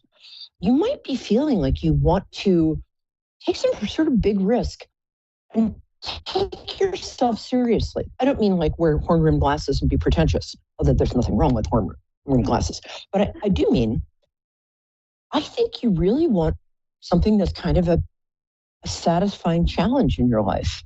Not that you don't have a nice job and all that stuff, but you're really smart. Thank you. You're welcome. I didn't do it. I don't write the news. I just report it. Are you considering going back to school or doing something or applying for a more challenging job? I just feel like you're about to. So yeah, go ahead. It's definitely like a combination. So I just did my Reiki 1 and 2 class recently, and I've been considering doing the Reiki Master. And then in addition to, I just finished like a certification program, and I wanted to potentially go back for like a degree. Yes. And then, just all the things. I love that. I'm so glad. Do you mind me asking what your degree is? Because you're artistic and you're also an empath. Although, have you ever noticed people who tell you they're empaths are usually total jerks? But you're an empath. So I would suspect that it would be like psychology or maybe something creative. You'd be very good at combining interior design and feng shui, the Chinese art of like, you'd be great at that. Mm-hmm. Oh boy, you're very sensitive to energy. You can walk into a room and know what's happened in that room in the last 50 years, which sounds kind of exhausting. I'm sorry. What are you thinking about taking? It's cool. I just did just an HR course, but I have done psychology in the past, and that's what I kind of wanted to go to. I just have a hard time, and that's kind of where the Reiki piece came in. I've had a hard time in the past with just separating myself and not taking people's energy with me, I guess. So that's why I stopped the psychology piece, is I was like, I need to figure out how to center myself before I just dive deep into it. You could be clinical or research psychologist. Sorry, go ahead. Yeah, I understand that. You could be clinical or research psychologist, which you'd also be good at. You're good at research. You're good at finding stuff out. Ooh, that's cool. Mm-hmm. Also, I mean, I could even see because you have so much of your life ahead of you. I could even see you being an architect. Again, I said interior design and feng shui. The Reiki has been good for you because you're a little ADHD like everybody else. Personally, if ADHD was people, I'd be China. But I'm really glad you're taking your talent seriously, and I'm really glad you're honoring your curiosity and your exuberance. It's awesome. Oh, and the Reiki is great for you. Thank you. Yeah, you're making very good intuitive decisions. Yeah. Honestly, I don't think you're in a relationship right now. Either that or you. It's funny, if you've been in a relationship for a long time or you're not in a relationship, the energy reads to me the same way. Because if somebody's been in a relationship for a long time, the energy is like, bum, bum, bum, bum. Same thing. I don't think you're in a relationship. I think maybe there's an on and off thing, but I might be wrong about that. Tell me. I've been married for almost 8 years, and I've been with my wife for almost 9. Oh, that's great. I love that. Yeah. Yay. So it's been a while. Yeah, it's funny. The happiest couple I know are my friends, Delia and her wife Ellen. It's just they're so happy. I love that. Yeah, I guess that's it because you guys are very comfortable with each other. And as I said, if you've been together more than 5 years, the energy is very peaceful, as it is when you're alone. I love that. I think you guys are going to be together the rest of your lives. That's interesting. I don't know. I think you're totally on track. I don't know what else I can tell you. Is that okay? Do you have any last questions? No geography or calculus, but aside from that. What was I going to ask? Oh, I do have I have a big, long trip coming up. I don't know if you can tell me how that'll go. Sure. Let me just tell Carrie who's waiting. Carrie, hang on. I'm going to be with you in a couple minutes. I just want to finish with this lovely person. I'm looking forward to working with you too, Carrie. You do have a big trip. Make sure you get travel insurance. Make sure you get your shots. Make sure you have all of your paperwork in order. Do not leave your passport on the kitchen table. Alma, I'm sorry. 1 second. By the way, Alma's, no, my producer's scolding me. I know, I asked Carrie to wait. I know I'm with Alma because Alma means soul and it's a beautiful name. Okay. Producers, sheesh. Wow, you're going kind of far. Are you going to 3 different places? Yeah. Oh, damn, I'm good. Okay, I think I might be wrong about this, but I'm getting Portugal, but I'm not sure that's right. But it feels like you're going across an ocean. Yeah, so I'll be in Iceland, Paris, and then I'll come back to California. Iceland!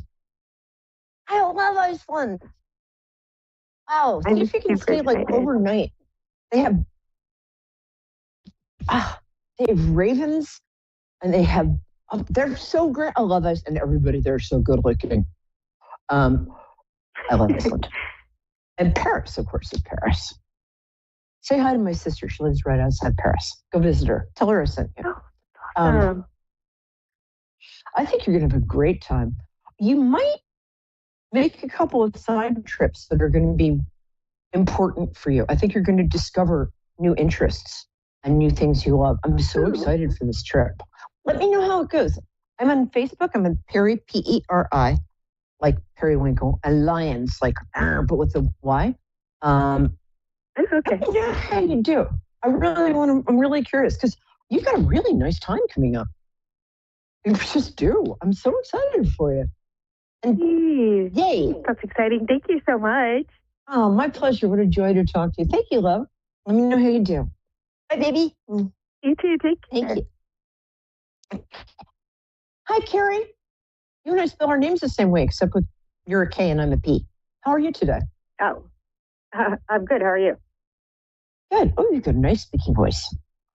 I love good speaking voices. I hear so much vocal fry and like high voices these days. So whenever I meet a fellow contralto, I'm like, thank you. Okay. I like to connect to people through their birthdays. You know what I'm talking about, right? Yes, I sure do. Yeah, I thought you would. When's your birthday, my dear? 10/13. You're making me think. 10 is October. What is it? You got all my Libras. And the same, because my last caller was October 15th. Cool. I love Libras. I don't know if you heard the last caller, but I was saying that I love Libra. I have so many Libra friends, like on the 13th and the 15th specifically. That's the, what week of Libra is that? Libra. I think that's the Aquarius week of Libra. So you guys are very truthful. Yeah. What fun for you. I always say that if you're a Libra, you're great. I know. And do you mind me asking what year? 74. Yeah, I agree with that. 74? Mm-hmm. Oh, you're a tiger. 74. She was and I am going to be 50 years old I'm going to be 50 years old in October. I'm a tiger too, but I'm not going to tell you which year. She was born in the year of the tiger. It's enough to give anyone pause. She's smoother than satin, the cat of Manhattan, the girl with retractable claws. There you go, you get your own song. I love tiger. I'm a tiger too, so. All right, my love, how can I help you today? That's I wrote that, so I don't have to pay royalties. Oh, beautiful. Thank you. I think so. So how can I help you, my angel? Well, are you able to connect with spirit? I can. Yes, because we're all part of the same multi-dimensional thing. So yes, who would you like to get in touch with? I had a son that passed away some years ago. Oh, darling, I'm so sorry. That's the hardest thing I can imagine. You are so strong and resilient and loving. Boy, is he with you. Holy mackerel. Yeah, sorry. Go ahead. It's incredible to have to go on every day of your life without I can't even the giant part of you. You know? Yeah. Would he be 24 now? How old would he be now? He would be 34. 34. I'm sorry. My guides hold up signs, but sometimes I can't read them because it's like playing telephone with people I can't see. I just love him. He was so sensitive. What a special person. And I'm not just saying that. Cute too. God, really beautiful, like a romantic face, like a 19th century painting or pre-Raphaelite painting. Really, really good looking guy. About 5'10"? Yeah. Brown hair? Lighter eyes, like sea green? Yeah. He's gorgeous. Yep. Yes. I'm having a hard time getting his first name. I'm getting it like a J, but I might be wrong about that. No. What was his first name? Tyler. Oh, what a great name. Yeah. And you knew his middle name was named after like a grandparent or something. It feels like some sort of family. Yeah. He likes his middle name. Tell me, what's his middle name? It's David. That was my grandfather's name. Me too. My grandfather too. Was he good at cooking? Did he like food? Was he very... Yeah. Sort of aesthetic? Yeah. Well, I mean, also... You got it. He was definitely his own character. Yeah, he's very original. He did things because he liked them, and he didn't really worry about what other people thought. Which is why he was very charismatic. People really flocked him. I'm so sorry. I think he self-medicated sometimes, and that's really hard. Very sensitive, very bright. He was very precocious as a kid. He walked and talked earlier than most kids. Probably did your taxes at age 3. And it's interesting because did he dance? He's showing me cowboy boots. I don't know. Well, it's not. No, maybe not cowboy boots. Did he dance? No. It's not quite it. No, it's not dancing. Hold on. My guides are being obscure. He did love music, though. Oh. He did love music. Yeah, he did love music. And he would there were certain songs that were like his theme songs. He kind of changed theme songs every few years. Do you like country music? Or no. Pop? Okay. All right, sorry. My guides fired, guys. We're getting new guides. I'll send you your He was probably more like into like rap music and he was born in Southern California, so he was a California boy. Right. Very cute. Does he have a little brother? There looks like a younger sibling. Yeah, okay. Yes. He wants his brother who's got a 1-syllable name, kind of a very American name. What's his brother's name? Drew. There you go. Nice name. So 1 syllable, good. He wants Drew to know that he's okay. He wants Drew to not make the same mistakes he does, but he also wants Drew to not be as hard on himself as he was. One of the things that he wants to teach Drew is self-forgiveness. That if you make a mistake, pick yourself up and go on. He's so hard on himself. He was such a perfectionist, such a beautiful soul. He also wants you to know that he is always with you, not in an embarrassing way, but in a real way. He's usually around your left shoulder. You can ask, here's the thing. I should talk fast because I think we're coming to the end. Okay. And everybody should know this. If you have loved ones who passed, which I wish I didn't, and I wish you didn't, but if they can't voluntarily reach out to us much, unless it's a matter of life and death, we can ask them. And that there's a free will thing, and they can immediately come forward. He also does things, he moves stuff around, he's very playful. Does he hide your keys or hide something? Also, there's feathers. He does all kinds of stuff. Yeah, he does. He was always a jokester, but he does all. Yeah. Is there anything specifically that he's telling you that he does? Well, I think he might make feathers appear occasionally, but he also moves. I'm not sure if the kitchen or cigarette. I'm sorry, I'm having a hard time getting this. My mother always steals my cigarettes, and she's dead. So, but he does something like you put something on the counter, you'll turn away, turn back, and it's gone. But I'm having a hard time seeing what it is. We got 60 seconds. Can you tell me what it is so I can not live in suspense? Well, he leaves dimes a lot. Oh, damn it! And he will literally. I will walk past like a counter, and there's nothing, and then I'll turn around and there'll be a dime. Yep, my dad did that with pennies. Would materialize them out of thin air. Shoot, I got that, and I should have said it. Sorry. All right. The occasional nickel. Yeah, it's really funny. I mean, that's really funny. You can also ask him for another specific signal. He also will occasionally make your lights flicker. And I don't know if you have an iPhone, but he occasionally tries to get to you through that. Okay, I've got to run. What I want to tell you is this is the most important. He loves you. You're a terrific mother, and you still are.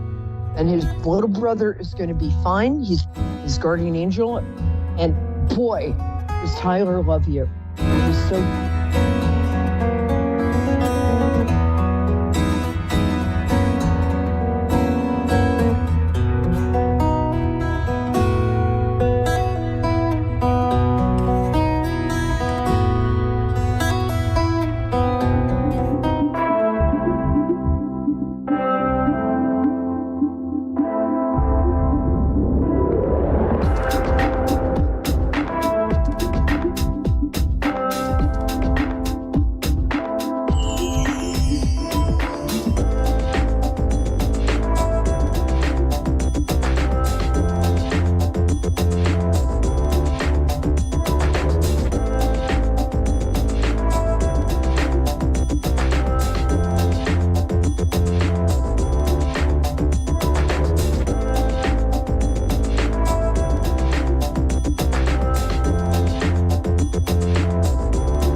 A1R Psychic Radio, Earth's #1 psychic radio network, and watching Moonstruck TV, Enlightening Television.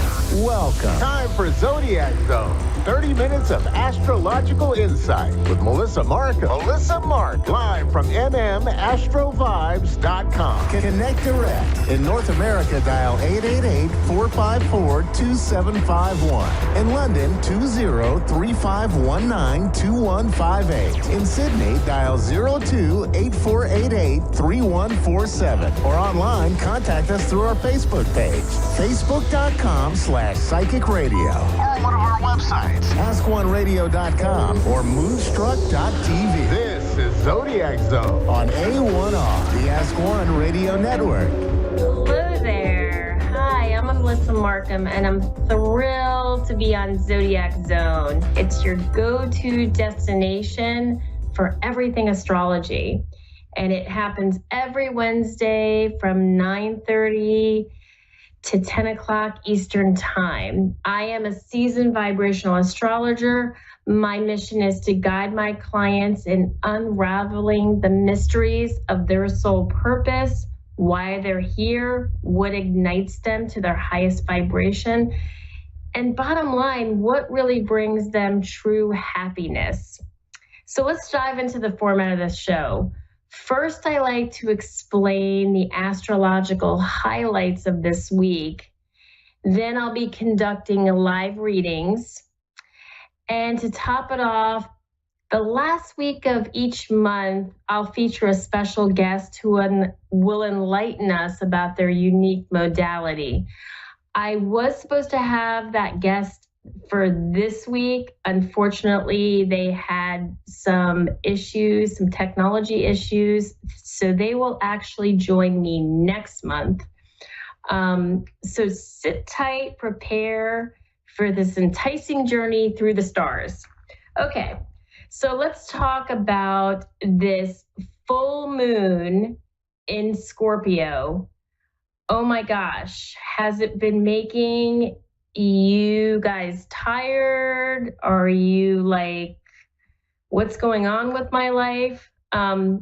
Typically full moons are endings to things. And this full moon in Scorpio, I can't get that right, it's almost like looking under your carpet and clearing out the energy that doesn't work for you anymore. The things that are just kind of trickling up that you need to get rid of, and really about living your best life. Scorpio as an astrological sign is very transformational. It represents the 8th house. When I explain to my classes, my clients, what does Scorpio mean? It's death, destruction, and then transformation. It kind of blows down the house, and then you transform.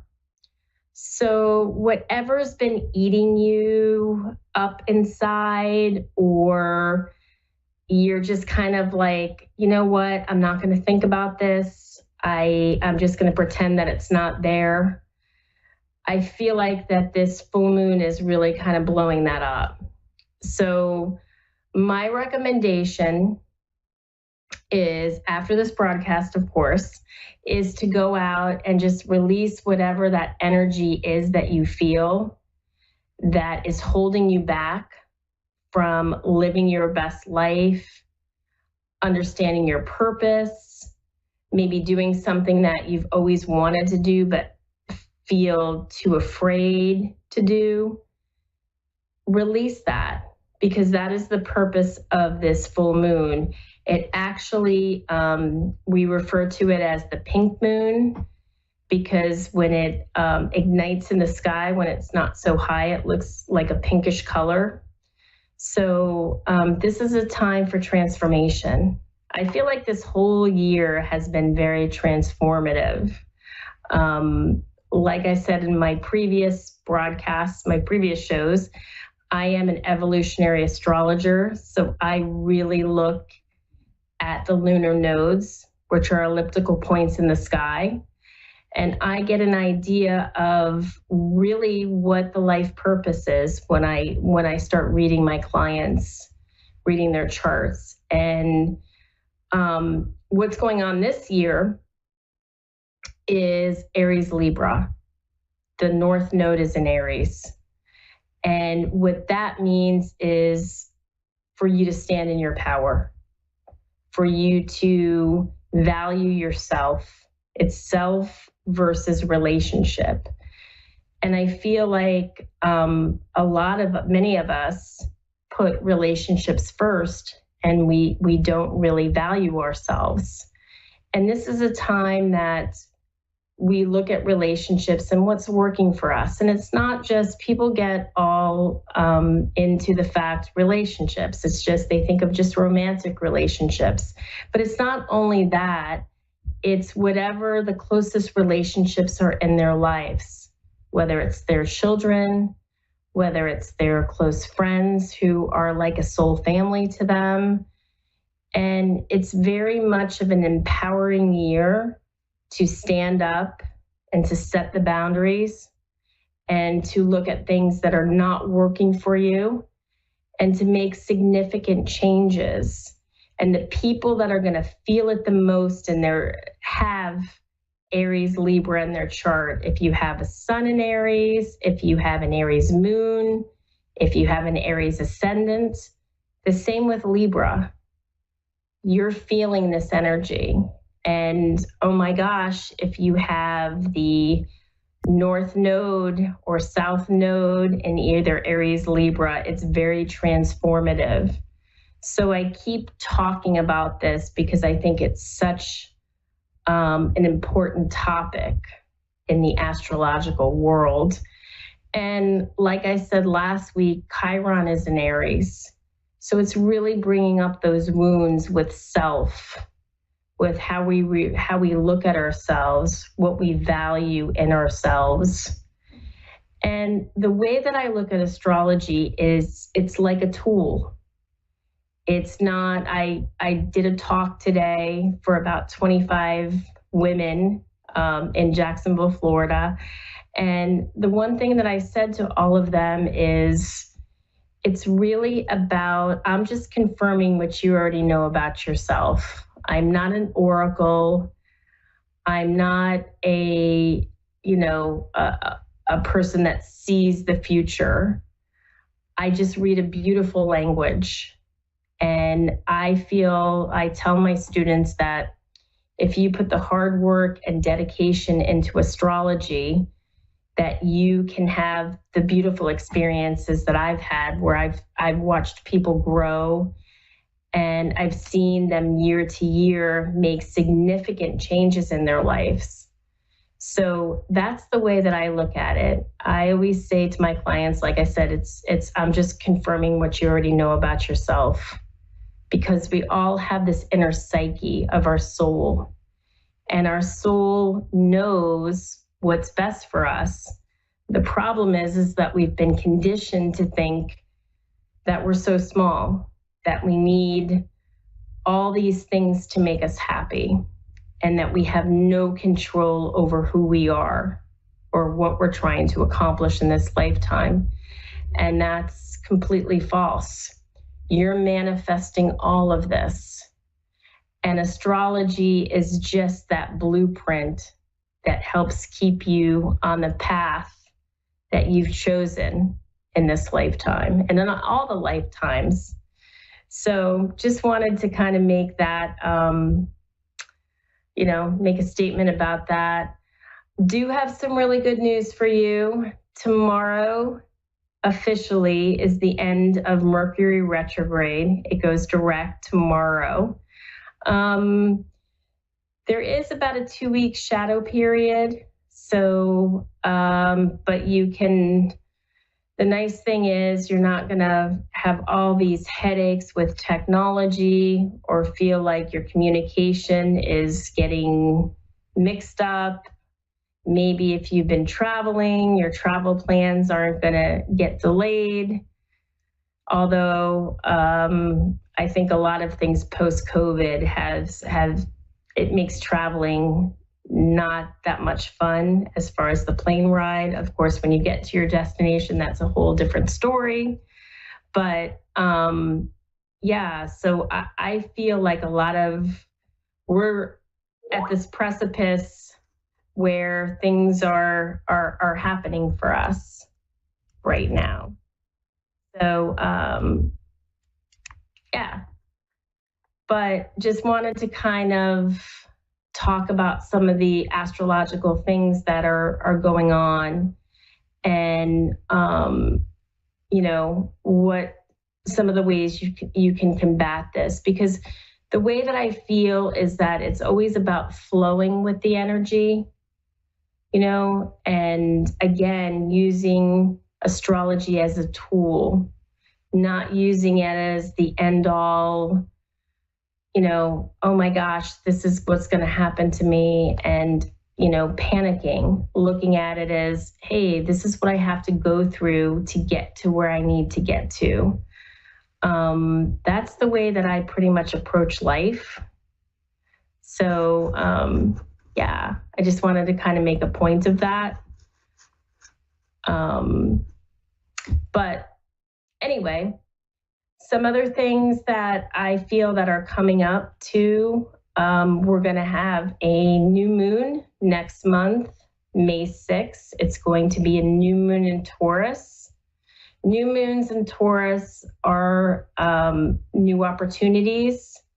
If you're looking to build a business, great time to start a business, to build something. Taurus is about building things, and at a slower level. My joke is, have you ever tried to move a bull? No way. So it's really for building. Great time to start a business if you want to make money at it, as far as if it's something that you want to do for career, something that you want to do for like a passion. Next month, which is actually, I believe, next week, the week after, is a new moon in Taurus. So now's my time. I want to take some time to do some readings. And and the way that I want to kind of explain the way that I do these readings is, it's really about, like I said, I'm an evolutionary astrologer. So I'm going to look at your lunar nodes, which are the elliptical points in the sky. And I'm going to understand what your soul purpose is in this lifetime. The energy that you came in on, that is your south node. That is an energy that feels familiar to you, comfortable, but it's not necessarily, it doesn't excite you, or it doesn't put you on your highest vibration. The opposite energy is the north node. That is the energy that you're trying to get to.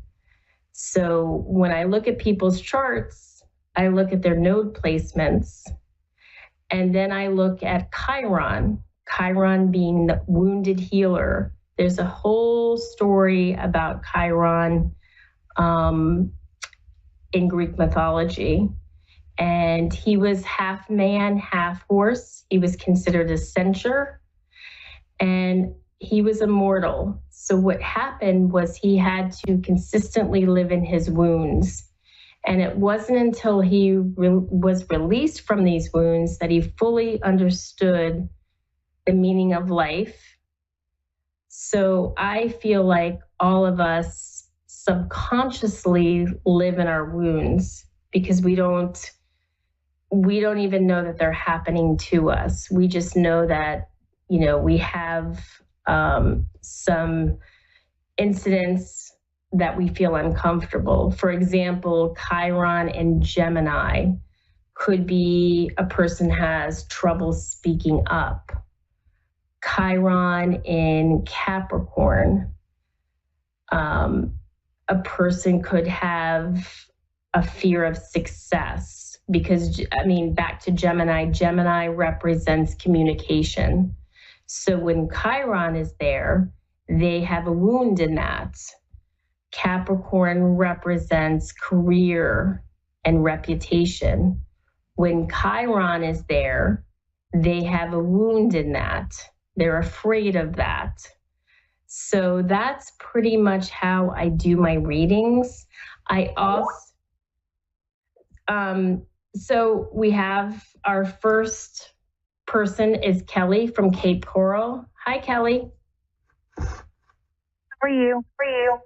I'm doing great. How are you? Happy full moon night. Thank you. I'm doing very well. Thank you. Yeah, so I'm going to need, let's see, Kelly, I put my glasses on here.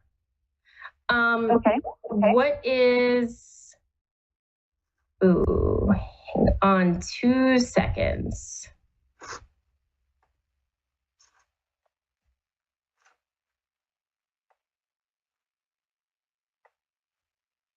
Sorry about that. My speaker was a little bit loud. Okay. What is your birthday? Day, month, year? March 23rd, 1981. March 23rd, 1981. Okay. Okay. And what time were you born? 5:07 p.m.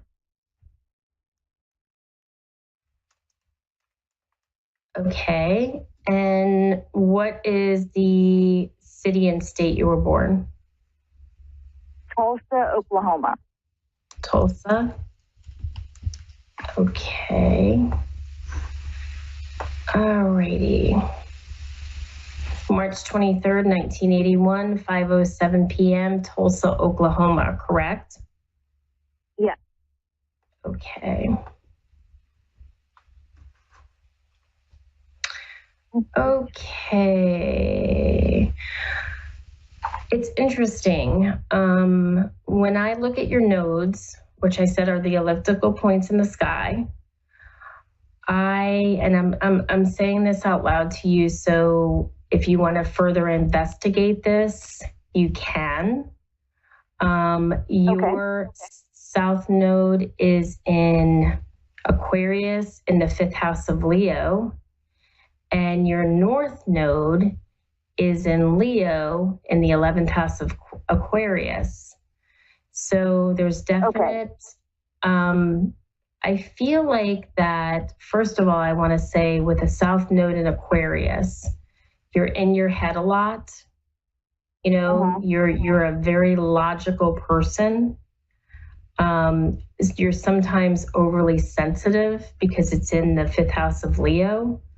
You're a person that definitely has a goal for everything, you know, and you really came here to find your heart, to do something that you really love. And I feel like because it's in the 11th house of Aquarius, it's going to involve groups. And it's going to involve, it's really about your hopes and your dreams in this lifetime. You know, they are big hopes and they are big dreams. And you have to really want to do it and love it. Does that resonate with you? Kind of. I feel like I'm just stuck right now and I don't have any goals. I feel like you need to look to your heart instead of the logic in your head, you know, because you could be saying to yourself, well, yeah, I mean, but does that make sense? And sometimes if we go with our heart, you know, that old adage, if we do what we love, the money will come, you know, really applies. Yeah. And I know that there's things stopping you because I feel like when you have, when I look at your Chiron is in Taurus and it's in the 8th house. So you probably are stuck and you probably have some self-worth issues, you know, really believing in yourself and really going down deep with yourself and connecting with yourself on a soul level, that could be kind of holding you back and blocking you. Do you feel like that at times? That you just get stuck in this rut that you're just like, I just can't seem to get out of it? Yes, definitely. That all made sense. I got my heart broken when I was younger, and I've had some trauma. I've built a wall around my heart. And I'm trying to break it down with like shadow work and stuff like that, but maybe I'm not going deep enough. Yeah, I feel like you have to go all the way, and a lot of times when we get our heart broken and we get stuck in the trauma, right? And then we unbeknownst to us, we keep bringing the energy back to us. In other words, we could be attracting the same type of people. We could be on that perpetual cogwheel where we just can't feel like we can get off it. So I think that that's probably big for you because you have your Sun and Venus and Mars in the 7th house of partnerships. So I feel like you thrive in partnership, but it has to be the right partnership for you. It can't be where you're doing all the work or where you feel like you're not being valued in the relationship. And it comes from first valuing yourself, and truly going down deep with yourself.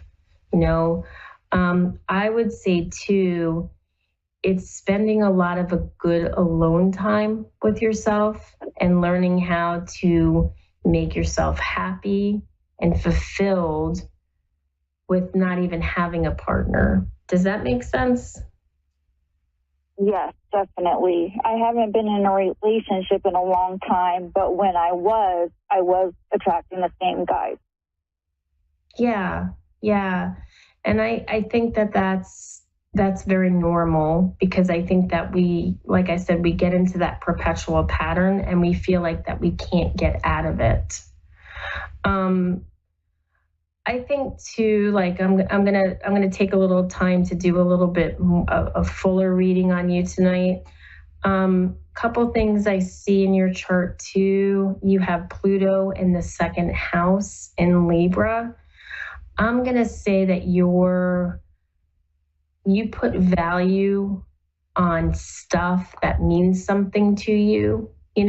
Like you like having like things that are very nostalgic for you. I think you're a very sensitive person, that you are Aries. So I know you're feeling a lot this year too, because I said at the beginning of the show that, with the nodes in Aries, Libra, it doesn't matter if you have a sun in Aries, if you have a moon in Aries or an ascendant in Aries, you're feeling that pull,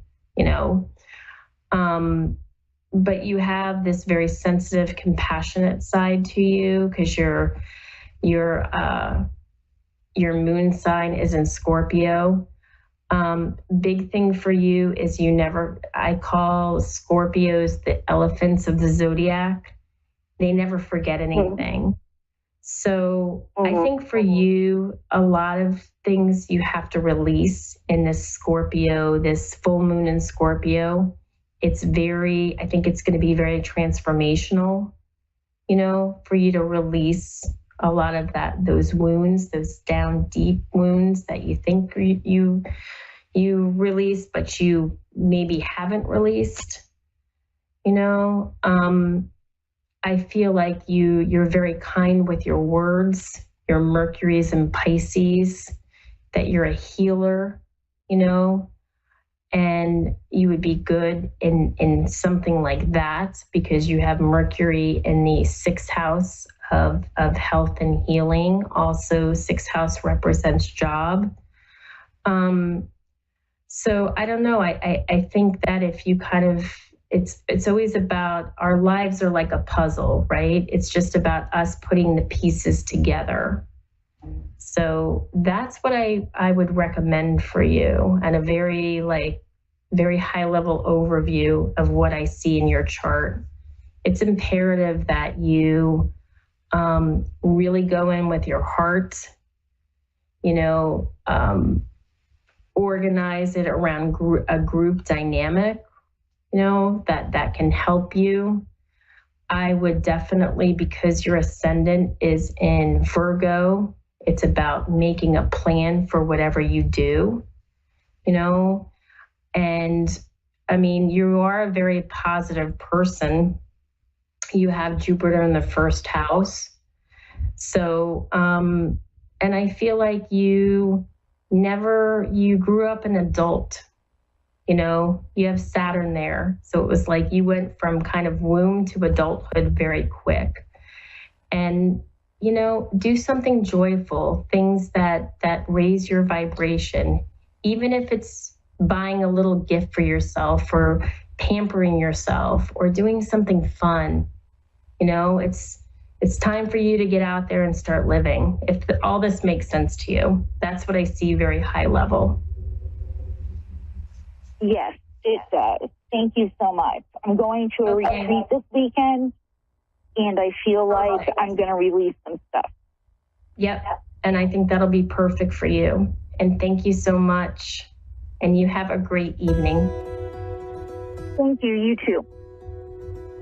Yeah, so I just wanted to say thank you to everybody tonight. I mean, for supporting my show. I love astrology.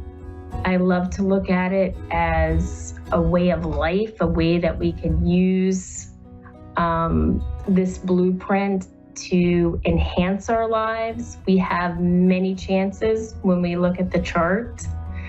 So I'm very excited about taking it to the next level and continuing to watch it grow. And I'm getting into more a corporate astrology where I want to help entrepreneurs and businesses make decisions that are best for them. And I feel like it's all in the chart. I mean, there's so much that we can learn about ourselves when we look at our chart. And guess what? We picked all of this. So thank you very much. Namaste. And everybody needs to go out and look at the moon and release what's not working for them.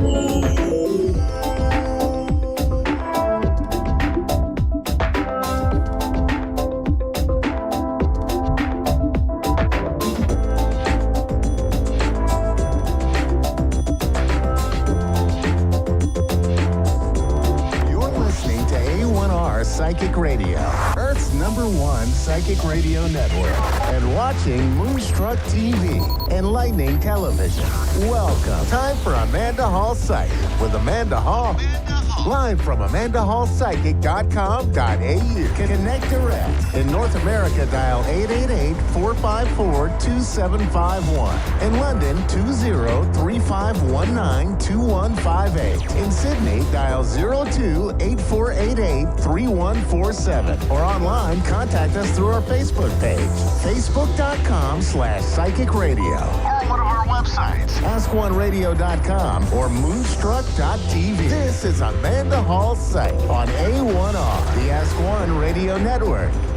Welcome to A1R Psychic Radio here on Moonstruck TV with Amanda Hall Psychic all the way from the Gold Coast. Look, I hope you've had an absolutely fantastic and sensational week wherever you are in this planet of ours. And I know some people haven't had a great week. What we're here trying to do is sort of put a little smile on your dial and brighten your day a little bit and take a couple of callers and have a little bit of fun.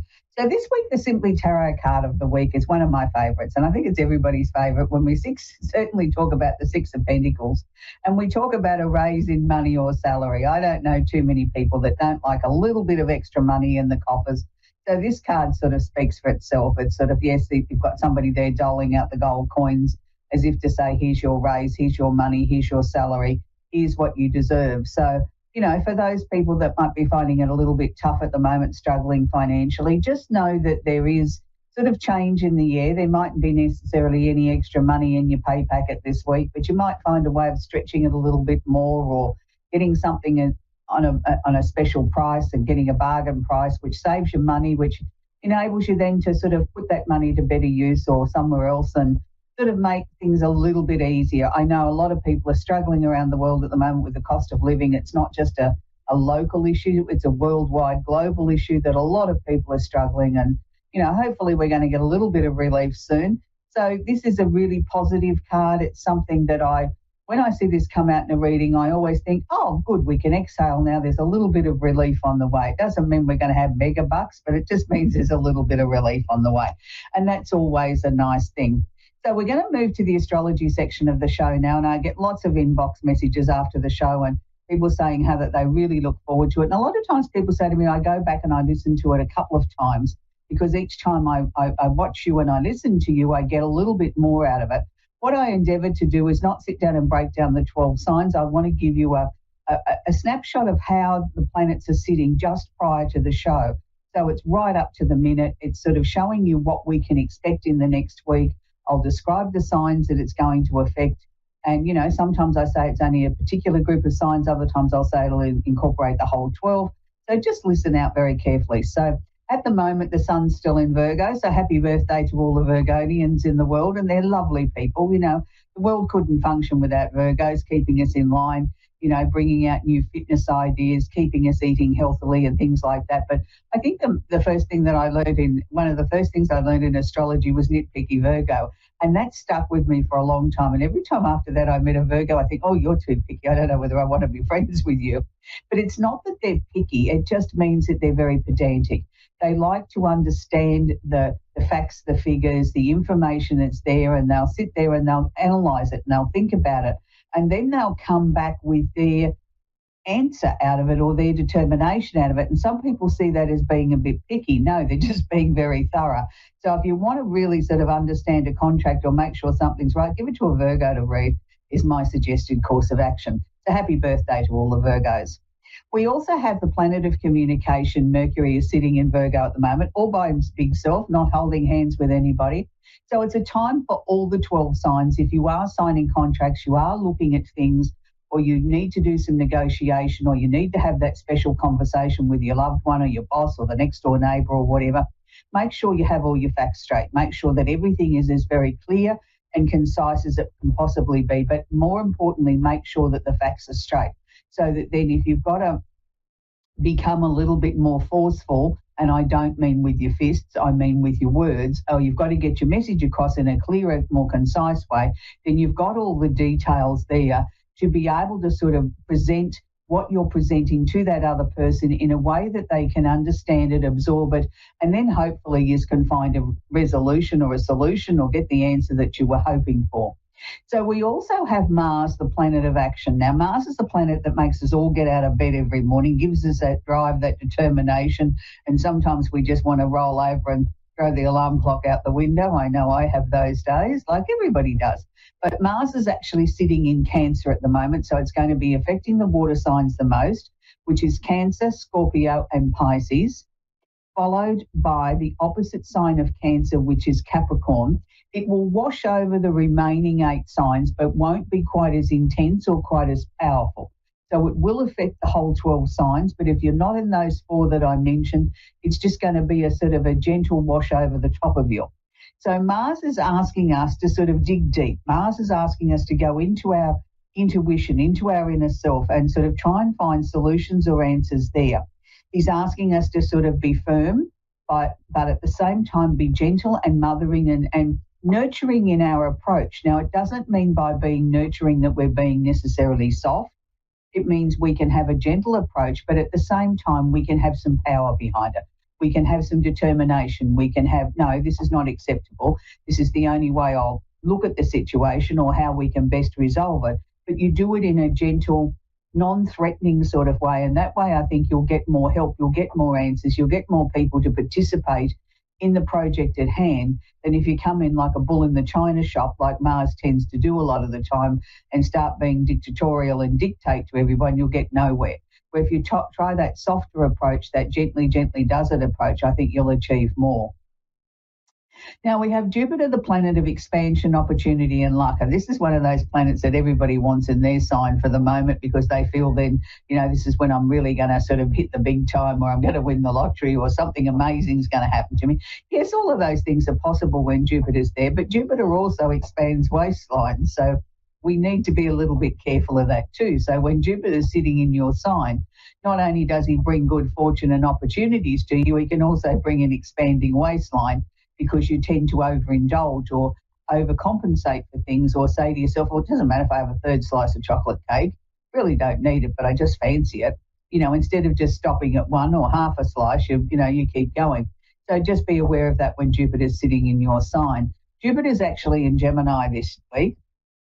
Now, so it's going to be affecting mainly the air signs, which is Jupiter is in Gemini, which is Libra and Aquarius, and the opposite sign of Sagittarius.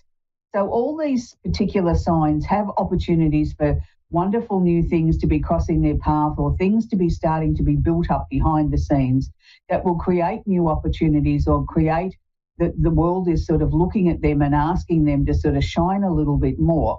I'm not saying it's just limited to those 4 signs. I'm saying they're the ones that are in the spotlight. For the rest of you, it'll just sort of wash over in a very sort of gentle way, that all of a sudden maybe somebody in the office or the workplace has finally noticed you. You've only been there 10 years and they've suddenly realised that you're a valuable employee and you've got something to contribute. And, you might find you'll get Employee of the Month or get picked to go in something special, and you think, gee, that's only taken 10 years. Well, that's the sort of thing, the sort of benefits that Jupiter can bring. So it's not necessarily saying every one of the 12 signs are going to win the lottery. It'd be nice if we did, but we don't necessarily do those things. It's about bringing opportunities and opening up opportunities for us that may not have always been available to us. Now, look, there's a lot of talk at the moment about super full moons and things like that. Everybody has a different interpretation of what a super full moon is. A super moon just means the moon's closer to the planet Earth and it's more luminous in the sky. It doesn't necessarily, in my opinion, and I've been in astrology for well over 40 years, it doesn't necessarily intensify the energy of the moon. I know a lot of people say it does. A lot of people say, oh, I'm so affected because it's a super full moon. A lot of that, I think, is what we tell ourselves. And as I said, yes, it's bigger in the sky. It's more illuminated. It's more obvious if you walk outside of a night and have a look, and the moon's very, very bright. So the moon is actually in Pisces at the moment. It's been there for about the last 12 hours, be there for another approximately 24 hours to go. And it's bringing with it sort of endings, change and transformation, because the Pisces energy is the 12th sign of the zodiac. So it means that we've got the power of all the previous 11 signs or the previous 11 full moons. So we have the opportunity to get to the bottom of emotional issues. Now, for some people, they'll have trouble sleeping. For other people, they'll say, gee, I've been sleeping like a log with this full moon. It just depends on you. And it's not always, are we governed by the moon, whether or not we can sleep or not. And it doesn't matter what your actual sun sign is. You're not affected by the full moon, because if you're a Pisces and the full moon's in Pisces, it doesn't necessarily mean it's going to affect you more than somebody that's got it in Virgo. It's your personal sort of how you handle a full moon. So enjoy the time. Look at things that maybe need to be sorted out, things that have come to a completion that we can finally put away. And also sort of just make sure that we're taking care of our mental health, because Pisces does govern things like our emotions, but more our mental health emotions. And sometimes we need to just have a little bit of a breather. Sometimes we need to take ourselves out of work for the day and just go do something frivolous. Go to the beach, go to the river, go for a picnic, go to the pictures, do something that's really conducive to our mental health. I'm not sure every boss would agree with me, but sometimes we need to do that for ourselves. And by doing that, we come back recharged, refreshed, and really ready to go again and put in an almighty effort the next time we're at work or the next project that we're working on. So we also have Saturn sitting in Pisces at the moment. Now, Saturn's like the taskmaster. He's like the father figure of the zodiac. He sort of comes in and waves his big stick and says, we're all going to do as we're told, and we're going to do it in a structured, positive way. Now, this is mainly affecting water signs again, which is Pisces, Cancer, and Scorpio, and the opposite sign of Virgo. But it is washing over the 12 signs, the remaining 8 signs of the zodiac. So everybody is starting to feel the effects of Saturn in some sort of way. And some people are saying to me, gee, it's great. I've got real structure now in my creativity.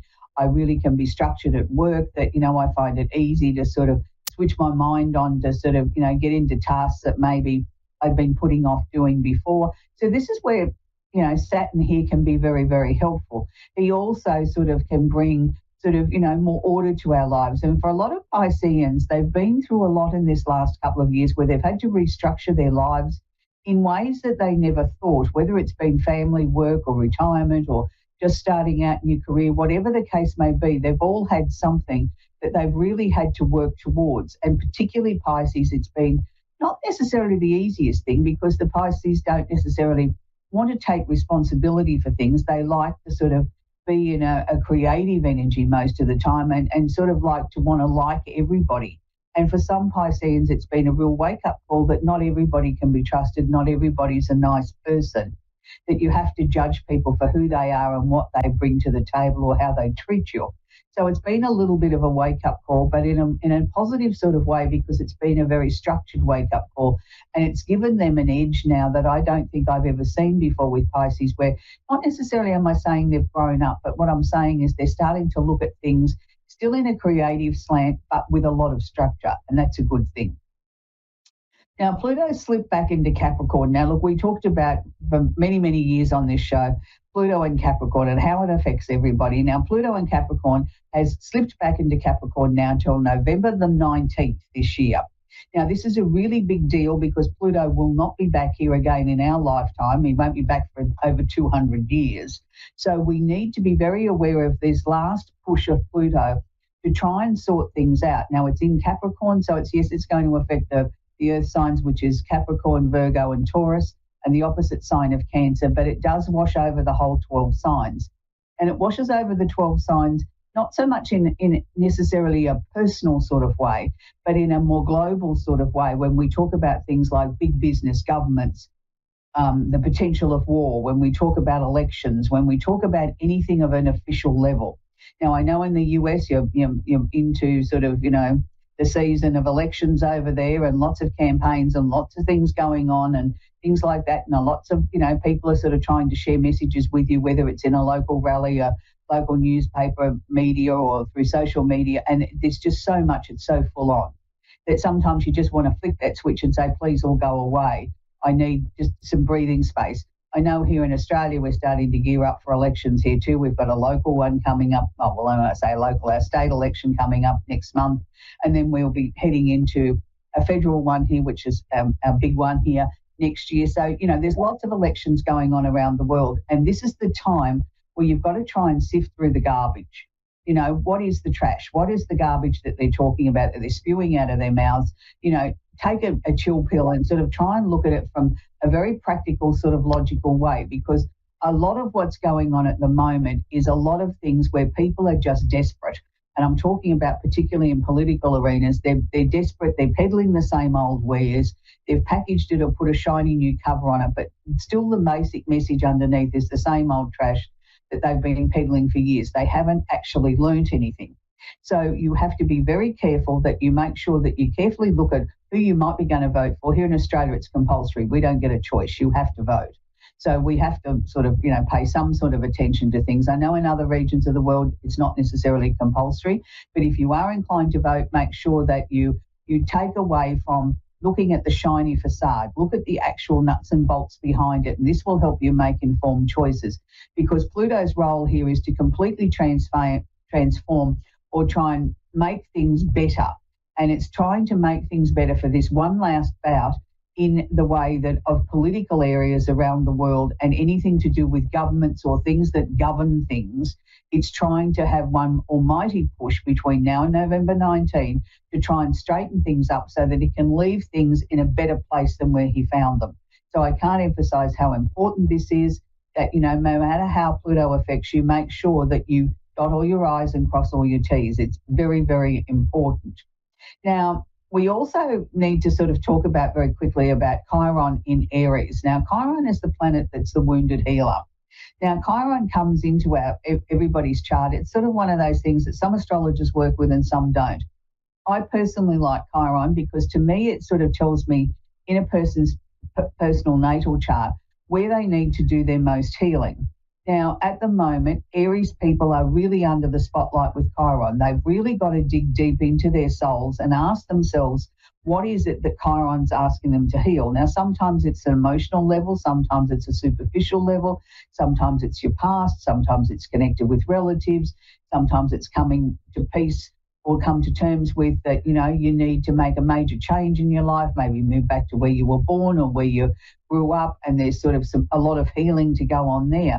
And I know a lot of people get stuck in, and particularly people that should know better, and I'm talking about psychics and healers and mystics and all those sort of people that come under that umbrella of my area of work, are probably the worst in the world for healing themselves or taking notice of the messages that are coming through. And the messages can come through in many, many different forms. They can be, you know, a message from your spirit guides. They can be in your readings or the charts or the things, the tools that you work with. And sometimes it's just events in life that sort of are pushing at you or knocking on the door or making you sort of think about things and saying, no, I don't want to go that way. And we go so intently to try and go the opposite way to what we're being shown or what we're being guided, because that wasn't where we thought we should have been heading, that we try and fight it tooth and nail until the point that it becomes to an explosion point and there is no choice, but we have to make a change. So please be aware, if you are an Aries, and this is affecting Aries more than any of the other 12 signs, that there is change in the air. Make sure that you listen to your inner voice or your guides or your tools of the trade, and particularly if you're a healer or a psychic, don't ignore it. You're not above reproach. You're not above the rest of us. Nobody gave you any more superpowers than other people, and sometimes you're your own worst enemy. So you need to dig deep into your soul and work with the energy, and also work with the energy of Pluto and Capricorn, because he's trying to transform you. He's trying to help you sort of see and become the best person that you can become. And if Aries people particularly listen to this, they will find that there's some amazing rewards as you come out the other side. So we're going to take our first caller, which is Nina in Bridgeport in Connecticut. Are you there? Hello, are you there, Nina? Yes, I'm here. Do you have a question I can answer for you, please, sweetie? Yes, I was wondering, when will I be having a baby? Okay. Baby questions are one of those sort of very tricky questions, sweetie, that, you know, different rules around the world govern different things, and it comes under the heading of health. And it's one of those areas that we're not particularly supposed to work with, but I can work with it on an energetic level and inform you that I don't think it's too far away. I think the problem is that you've set yourself up on an emotional level where everything's sort of geared around that, and you're not sort of allowing other areas in your life to flow. It's like I want to ask you to take a chill pill and just sort of relax, breathe out, and sort of say, okay, yes, look, I'd love to have a baby, but at the moment I can focus my energy over here on work or something that is really important to me. I can sort of focus on other things, and that's not a bad thing. I feel that there's going to be some changes that are going to come up in your life in the next few months. And I feel by sort of focusing your energy on a new project or a new hobby will take the edge off a little bit of being wanting so much to be a mum that, you know, you're focused on, say, taking up tennis. You know, you're going off and you're having great games and you're making some new friends. And then all of a sudden you'll find out that there's a baby on the way, that you sort of, you know, you took the focus off the baby for the moment. And then there's the news of baby on the way. So do you have any children so far, sweetie? No, I don't. I feel like I can't get pregnant. That's how I feel. But my doctor told me that I could. But I don't know. They're showing you the sign of three babies. 3 babies? Yeah, but when they show me the pregnancy sign of 3 babies, that can mean miscarriages, abortions, and live babies.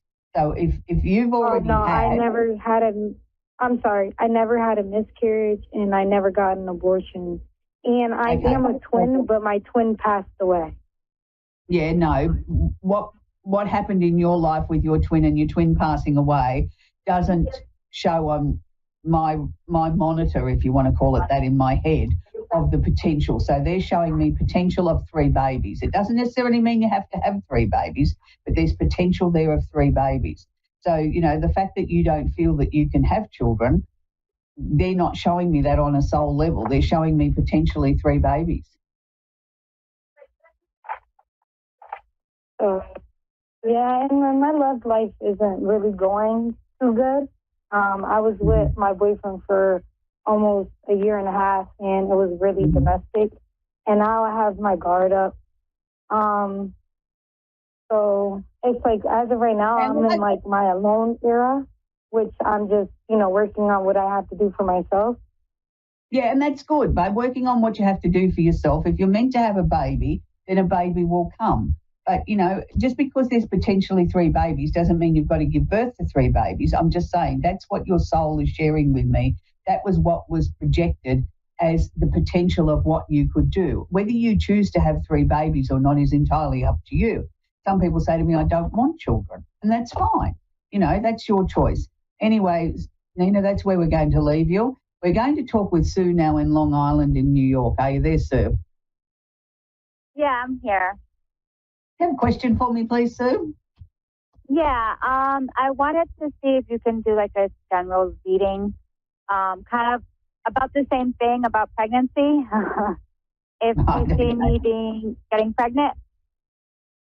Well, number one, yes, I do. And it's really interesting because I think you've vacillated, Sue, between wanting to be a mum and not, haven't you, over the time? It's sort of like, I have these real pockets where I really want a baby, and then it's like, oh, no, I don't think I'm ready for that yet. So I think everything's now in alignment, if I can put it that way, that, your mind, body and soul, everything's ready for that sort of thing. Look, I'm not sure that there's going to be a baby news under the Christmas tree this year, Sue, but I don't think it's too far into next year. Was there a massive change that happened in your life earlier this year around March, April, May? I mean, last year I did have a miscarriage. And yeah, no, I'm not talking about a miscarriage, sweetie. I'm talking about something that's happened this year that was a turning point in your life. And I'm sorry that you had a miscarriage. That wasn't the first, though, was it? Well, I had one miscarriage and one chemical. So right, I got pregnant twice for once out of 4 years of trying. Yeah, okay. And now I've been doing IVF. Okay. Look, I think we've got to try and sort of just focus on the here and now, but they keep showing me something that changed. Something was like I flicked a light switch somewhere between March, April, May this year. Can you relate to what that was? You don't have to tell me. You just have to say no. I mean, I know, like, my kitten passed away in July, and that was very devastating, and it's affecting me very much even, like, now, because she was like my baby. Right, okay. All right, that must have been what I was picking up, but they're showing me now things are moving very, very clearly. So they showed me 4 babies in your path. If we've already, had 2 opportunities that didn't come to fruition, there's another 2 to come. But I'm sort of looking more around the early part of 2025, sweetie. Oh, because I'm scheduled for a transfer in about a month. So I guess that's not going to work. No, look, always go in there with a positive thing. Look, just because you're going in a month's time, you may not be happy to announce it till the new year, once you've got over the first trimester. That might be sort of, that's how they'll show it to me. It's when you're ready to announce it to the world. Oh, okay. That makes me feel better. Yeah, so go in with a positive attitude, sweetheart, and believe it's going to work and do everything possible. Look after yourself, get enough rest, enough vitamins, all those sort of things, and go in with a positive attitude that I'm going to come out pregnant. I mean, how many babies do you see in my life? I saw another 2, sweetheart. I saw another 2. Oh, so I'll have 2 kids. That's good. Yes.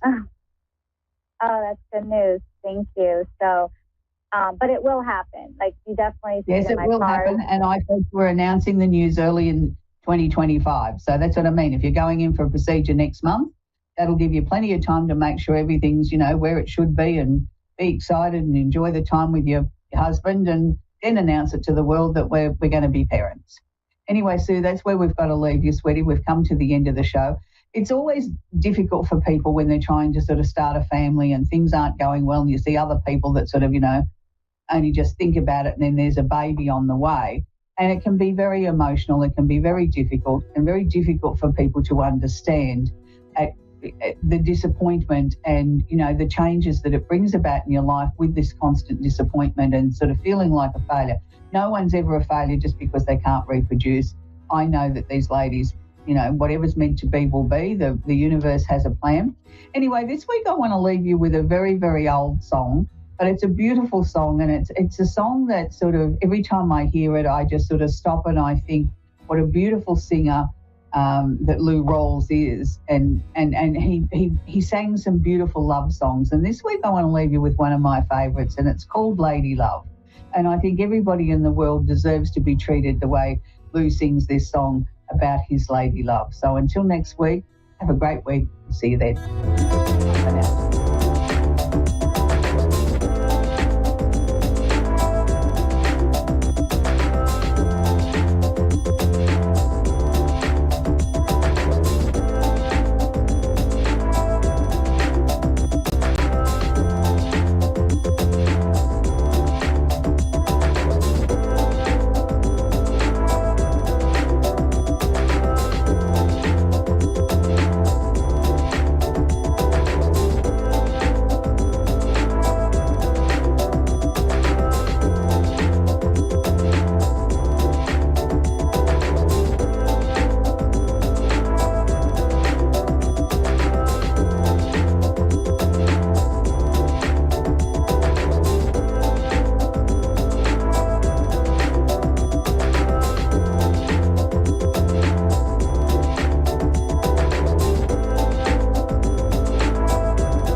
Psychic Radio, Earth's #1 psychic radio network, and watching Moonstruck TV, enlightening television. Welcome. Time for 3 to C with Kylie.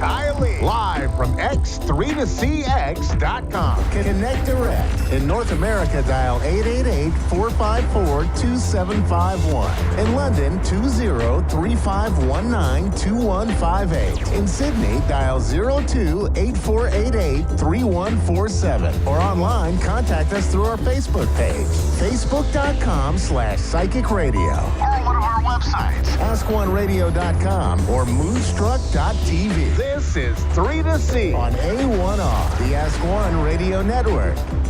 Hey there, it's Kylie Nelson. I am here here on Wednesday to do my weekly show. I have my plans out this week, so I'm hoping to bring some good energy. There's just a couple of things I want to go over for the collective before I get into some client sessions. Again, I show up every week looking different.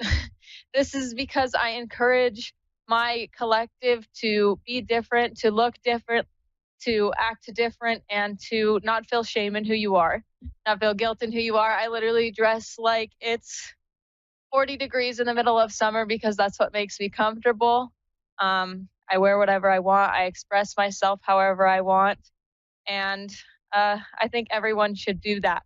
But that's what I wanted to talk about because last week I blew into ancestral healing. And that was because I had a little bit of a situation where my boundaries were crossed within my ancestral healing. And I held my boundary and I was a little bit phased by the energy that I was holding or the energy that was given to me. So that's why it's so important to heal your ancestral wounds, because even if you're not causing the wounds, things can be projected onto you and you can heal them and you can understand what's going on around you with deeper understanding and consciousness instead of just projecting your own wound or feeling into a wound. And that's why I am a Reiki master. That's why I do Reiki healings. That's why I use it in psychic mediumship, because when you're reading energy, when you're cleansing your energy, you want to make sure to be grounded. You want to make sure to have a healthy, energetic body and good spiritual hygiene. And if you don't, it makes the journey harder for you.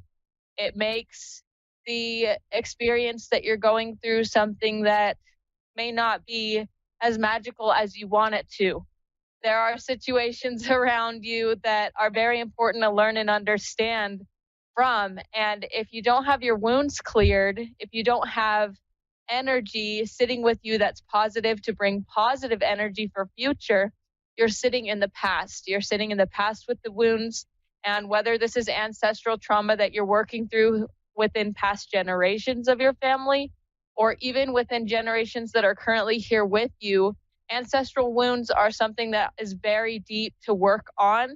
And it is going to be the greatest advancement that you're going to be able to have in your own energy. And if you are choosing to change, if you're choosing to be a generational chain breaker in your family, this is going to be some of the strongest energy that you will have, especially for manifestation.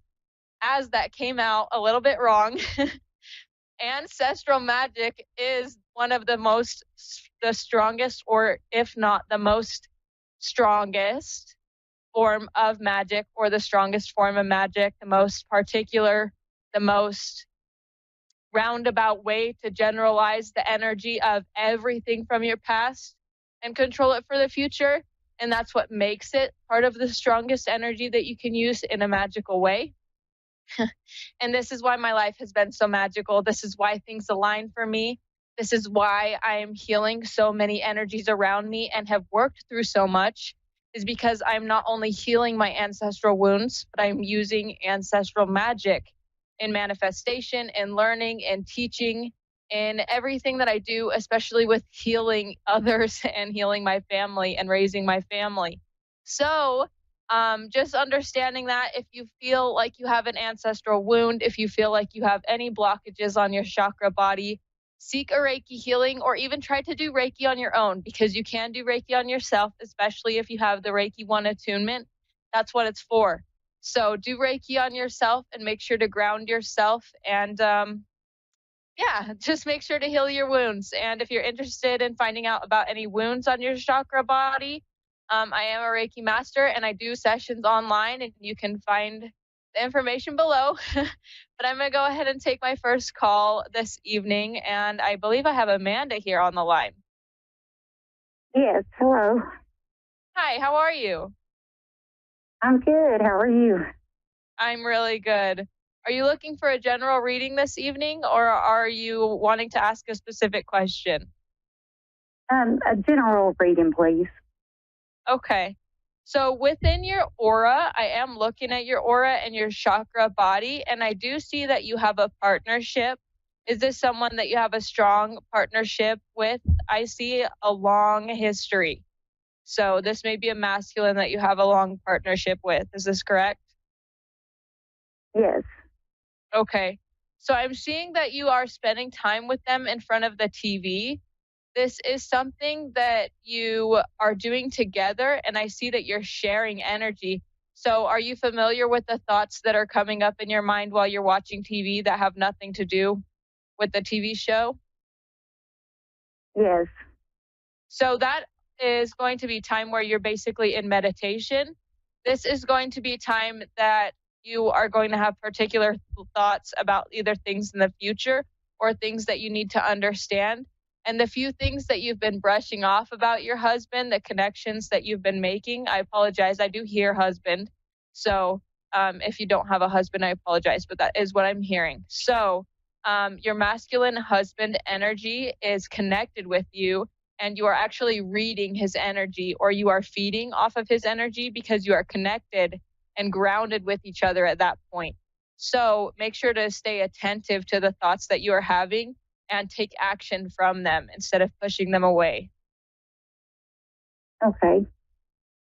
And then are you aware of your grandfather that sits with you spiritually? No, I didn't have a close relationship with either one of my grandparents. Okay. Well, I am seeing two, and I am seeing generational. So I was just talking about ancestral history and ancestral wounds. It doesn't seem that you have any ancestral wounds, but it seems like you need to feel stronger about yourself or your energy, particularly. You need to feel wiser and stronger, like you have more of a backbone, but you actually do. It just seems you're not giving yourself credit. Okay.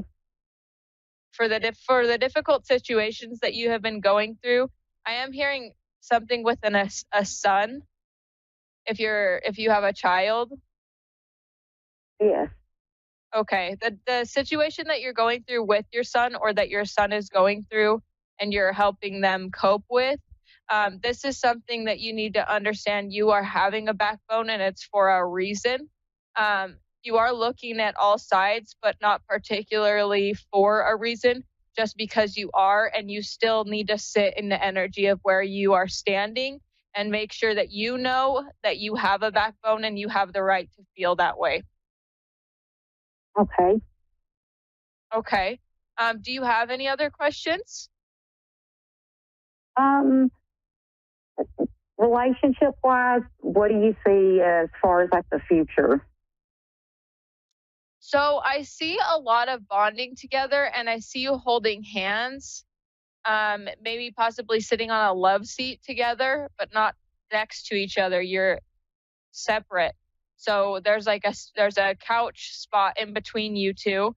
So you're not super connected, but you're getting closer. I do see that your masculine energy, or your husband, has some walls up, but you do too. And I actually see you blending together at this time and releasing some of the walls when this financial restraints or the financial stress that you're going through kind of dissipates. Okay, that makes a lot of sense. Okay. Do you have a pet that's passed away?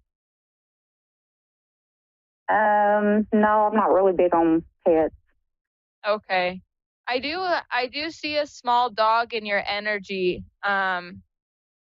It's looking like a Yorkie to me, so that I don't know if that is a family member's dog. Not that I know of, no. Okay, so this might be a little bit more of a message to be spontaneous.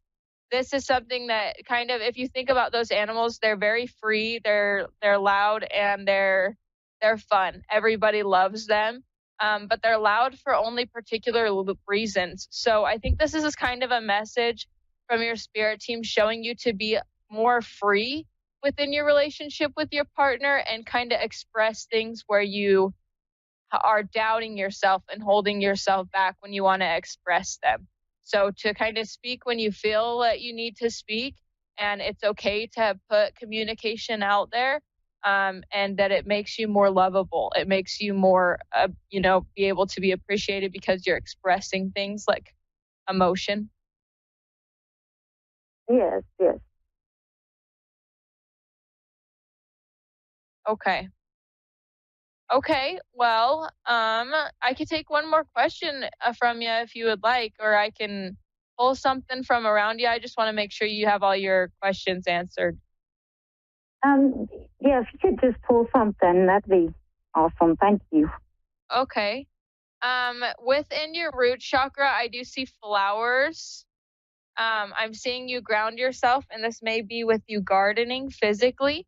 If you're not gardening physically, then you might want to do that. But I am seeing flowers being put in a pot on a patio. So this is either something you did with a family member previously in life, or this is something that you're being called to do just to ground yourself a little bit more, especially if there is financial stress. To ground yourself as much as you can so that you can receive the download of information that you are when you are in meditation. Wow. Okay. That makes a lot of sense. Yeah. Make sure to be aware of when you are sitting. Make sure to stay conscious when you are in front of the TV and you start hearing or feeling or understanding things. Make sure to bring awareness to, okay, this is from my spirit team. This is a message, and I need to be conscious of this. And what am I going to do with this information? And it will really take you farther into your journey in whatever way that it will be with the information that you receive. Okay. Thank you so much. Yeah, you're very welcome. Have a great night. You too. Thanks. Bye-bye. Yeah. Okay, I think I'm going to take another caller here on the line. I have Manuel on the line from California. Hello. Hi, how are you? Getting yourself? I am wonderful. Are you looking for a general reading this evening, or are you wanting to ask a particular question? General reading's fine. Okay. I am hearing adornment. So there is very particular energy around you, and there is someone that adores you. Do you have a child? Yes, I do. Yeah, Okay. Do you have a little girl? I do. Yes. Okay. So I'm seeing little pink bows, and little bows in her hair. And I am really hearing that she adores you, that she feels very, very connected to you. And Jelly Roll is significant. Do you listen to Jelly Roll? I do not know. Okay. So this may be something that is coming up within my energy. There's a specific song on the new Eminem album that has a Jelly Roll feature, or one of them is featured. It's coming into my energy, and it's about loving your child so much and wanting to leave so much for them behind. And I'm seeing this in your energy. I can't remember what track it is. I'm so sorry, but you'll have to look it up. It's on. Somebody Save Me. Okay, so you know it. Okay. So this is energy, but it's not really the sad parts. That's how much love you share. So I am picking up that you feel like you are working really hard, that you love your daughter very much. And I am picking up sun energy. Do you have a son currently? Yes. Okay, so is it just the two? Yes, my two young ones. Okay. Okay. So I am seeing the two smaller energies, but your daughter is really connected to you. And it seems like you really want to show her like a strong man or a wise, brave man, not necessarily a man who works all the time, but a man with emotions. And that's why you're either influencing her emotions to be more positive, or your emotions are flowing in front of her. And this is work. Your spirit team wants you to know that this is also work. The way that you're expressing emotions in front of her and how you speak to her is teaching her a lot about communication, and it's making her feel a lot stronger. And I do see your son, if that's how they present, I apologize in any way, but they are masculine energy and they are showing strong. So this is even if they're not working out now, they might be in the future, or this is just significant of really strong, stable, and graceful energy. And I don't see any resentment at all. So it's very important to understand within the relationship that you have with your children, you're raising very smart children, and you're raising very strong and resilient children. Okay. Did you have any specific questions that you would want to ask? Yeah, quite a few. Okay. Well, thank you for that. But yeah, that's great. As far as progress with work and business-wise, especially business-wise, Okay. I just feel like a lot of delays. Yeah, go ahead. Yeah. Okay. So I'm seeing you taking steps on, I'm seeing a brick wall. So in whatever the way this is significant for you, I'm seeing a brick wall and I'm seeing you take steps on the brick wall, but every time you take a step, it falls from behind you and it falls forward. So you're almost stuck. Every next step you take, you're stuck. And I'm just seeing a hand. So from your spirit team, this is your spirit team saying, hey, you need to take some rest. I know that you're ready to take these next steps. I know you're excited for the abundance that you're going to have, because I see that you can feel in your solar plexus. You're very connected to your body, by the way. In your solar plexus, you can feel something happening, or you know something's going to happen, but you don't exactly know what it is yet. And that is either from the doubt that you have surrounding how slow it's going, or the doubt that you have behind the ability to take the steps that you're taking. This may be what is delaying you. So you need to either feel more confident in what you're doing or go with the flow more and allow it to slow you down, because this is going to be the pace of the natural flow that you will get into. And this is also a natural break. So you've been working really hard. I hear 9 to 5, but I hear like overtime. So you're either working really, really hard, at a regular job and then doing overtime after, or you're working the same job to your wit's end. But I'm hearing like lightning has struck in your life with decisions that you've made. And now you've made the changes, you've made the steps, and you're slow. So it's really a break, and it's not you being slow. It's the timing of everything around you. So also disconnecting that you're not in control of it, and it's happening around you while you make decisions is going to be what's going to help you the best to stay calm and in control of yourself in a situation that you have to wait for, basically. Gotcha. Okay. Yeah. But feeling more confident also in every step that you're taking. I see that you're going out on a whim. You are in connection with higher consciousness. You don't move out of ego. I'm hearing rarely ever. And I'm hearing even if you take an occasional drink, you're not really an ego then, which is good. So you are moving out of higher consciousness. You're moving out of these steps from energy, from your spirit team. And if you're going out on a whim, you need to feel more confident, because this is the doubt that's going to hold you back too. But you are literally moving out of your feelings in your body, and you're projecting the positive energy. And I am being told, just wait for the rest to come into play. Divine timing is very important. Oh, interesting. Okay. And obviously you talked about, go ahead. No, you're okay. You go ahead. Oh, okay. Yeah, you talked about the business side of it out of the kids. What about the kids' mom? So I actually don't see that you are connected. Are you in a present relationship with the kid's mom? No.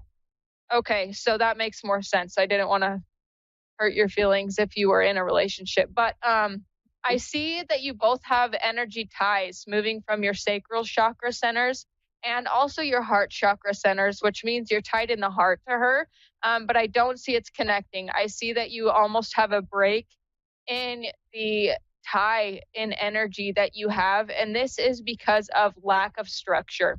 So if you're wanting to build a relationship with this person, if they also have to work on communication, but there is a lack of structure and lack of ability to communicate because of lack of structure. And this is something that comes down to like the bone. So even if you're willing to work on that, this is something that she's going to have to work on. And I do see that she's actually more in a masculine energy, which feminine energies or males can be in whatever energy. But she is more in a masculine energy, which means she's more in kind of a protecting energy or being aware and trying to connect things around her instead of receive. So she may be learning how to do, how to have structure and how to communicate a little bit better. Gotcha.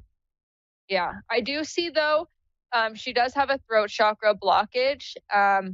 And I see it's like her voice has been taken away. So she doesn't really know how to communicate well.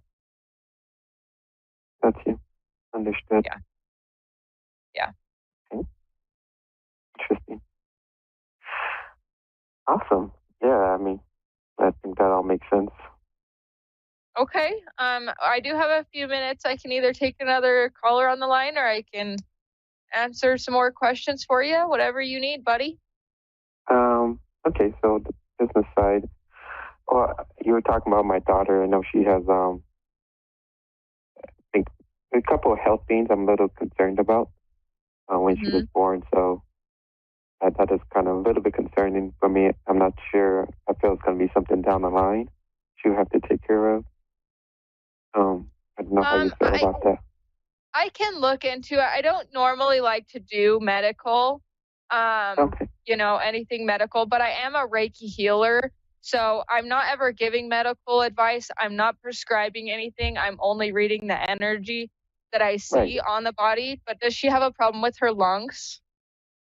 No. It's more she has she has a couple it's not like a medical, more like a couple scars she was born with. Okay. Scars and like her like left eye, something like. Okay. Yeah. Okay, so she just has some scars on her body. So I'm seeing this is kind of sitting. That's why I'm asking about the lungs, is because this must be sitting on your heart chakra. So are you a little bit concerned about what you should do about it, or? Yeah, I am. I'm obviously she's too young now. So when she gets older, it'll probably be an issue because very beautiful girl, but obviously there's a couple of scars. Yeah. Well, I will tell you that you can do whatever you want, but you move out of higher consciousness. And there's two options that you can have. You can use like a vitamin E oil. You can use a vitamin E oil and you can put it on the scar and it will help the scars go away slowly. It doesn't work amazingly like magic, but vitamin E oil does really well for scarring. And this can help reduce scarring. And also you can just make her feel like a badass. You can make her feel like a cool little badass that is running around, that has scars, that is proud of her body, that is proud of the story that her body tells. And it's cool. Nobody else has what she has. Nobody else has the scars. There's also something about her ears. Are they pierced? No, they're not. But she always loves her ears. That's why I'm always curious about that. So that's interesting. That is a comfort for her. That's what I'm seeing is her rubbing her ears. And it's very important to understand that's a gentle comfort that your child has learned, that your child has felt, that is okay to love herself, that either this is something that you've done that nurtured her, or she had the gentle energy in her own energy on her own to learn how to do that. And manipulating her own energy like that to calm down is a really good trait for a child that is so young. I am hearing nuts though. Do you know if she's allergic to nuts? I don't believe so. I haven't given her any yet. She's too young, but her brother isn't, so I hope she's not. Okay, so she either is allergic, which I don't think that is, or she really wants them. That's what I felt when I first heard it, was that she wants like nuts, or like honey nut Cheerios. Yeah, I believe that she eats everything that she sees. She tries to. Yeah, I'm seeing like baby, like hand to mouth. Is she like in the months range? Yes. Okay. Yeah. Yeah. So that's familiar energy. I love that. Yeah, your daughter sits in your heart chakra and your son too. Do you have older children? I do, yes. Okay. Do you have 3 older children? No, just 2.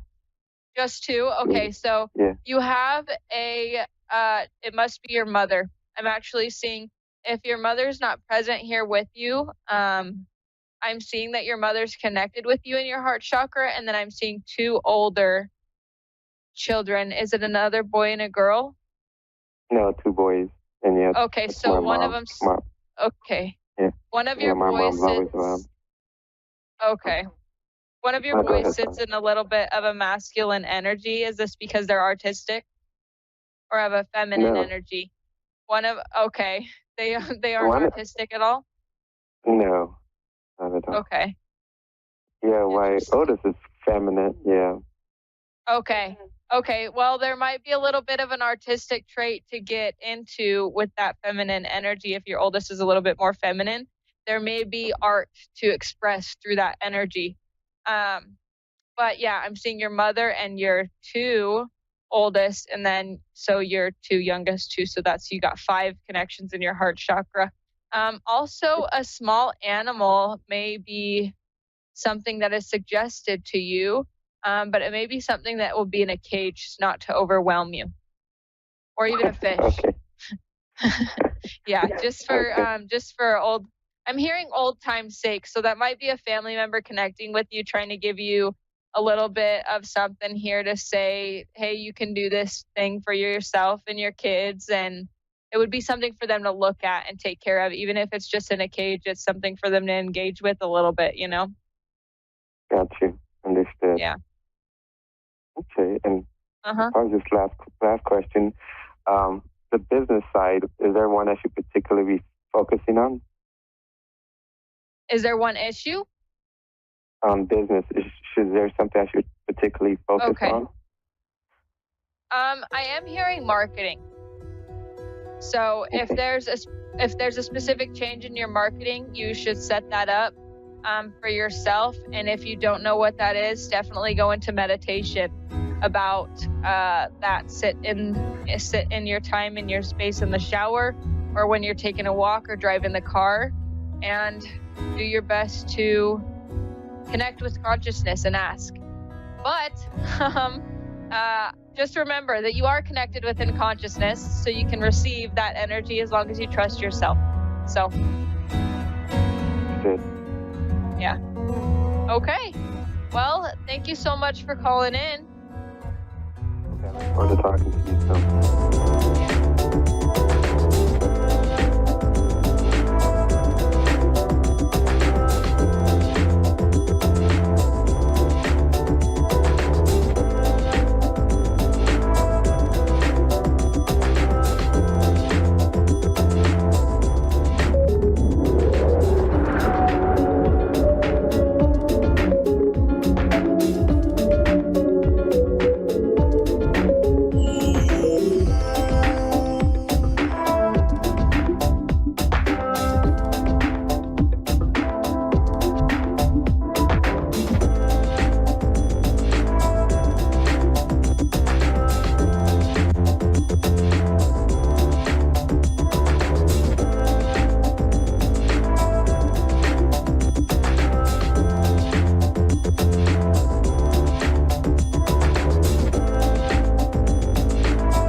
watching Moonstruck TV, enlightening television.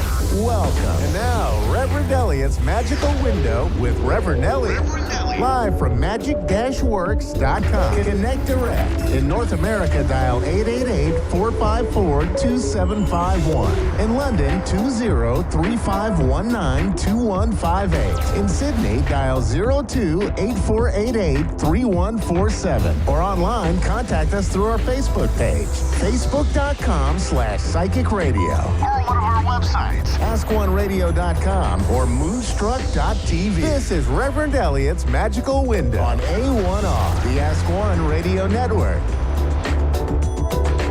Greetings, fellow seekers of truth, wisdom, and light. This is Reverend Elliot coming to you live September 18th. I only say the date because I want people to know that I'm not a recording again. Although probably some of you are listening to this as a recording, but nevertheless, it's here live in the middle of election insanity time. That's what we should call it. I'm starting to wonder about all this stuff that's going on here because, I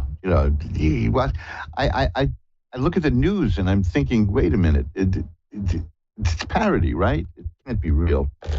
This is why I don't discuss news items here. I will go this far, though. As a Boy Scout, I took a survival hike and I ate cattails from a swamp. Does that count? Is that part of it? I learned a lot of stuff while I was sick here, and I have some questions about life, which are very strange. I took a walk a couple of months ago, and a nice young lady who may be listening tonight, for all we know, she stopped me in the street to take my picture because I present such a dashing figure, and she sent me the picture yesterday, and I looked at the picture and I thought, well, something's wrong here because this is a picture of some old man.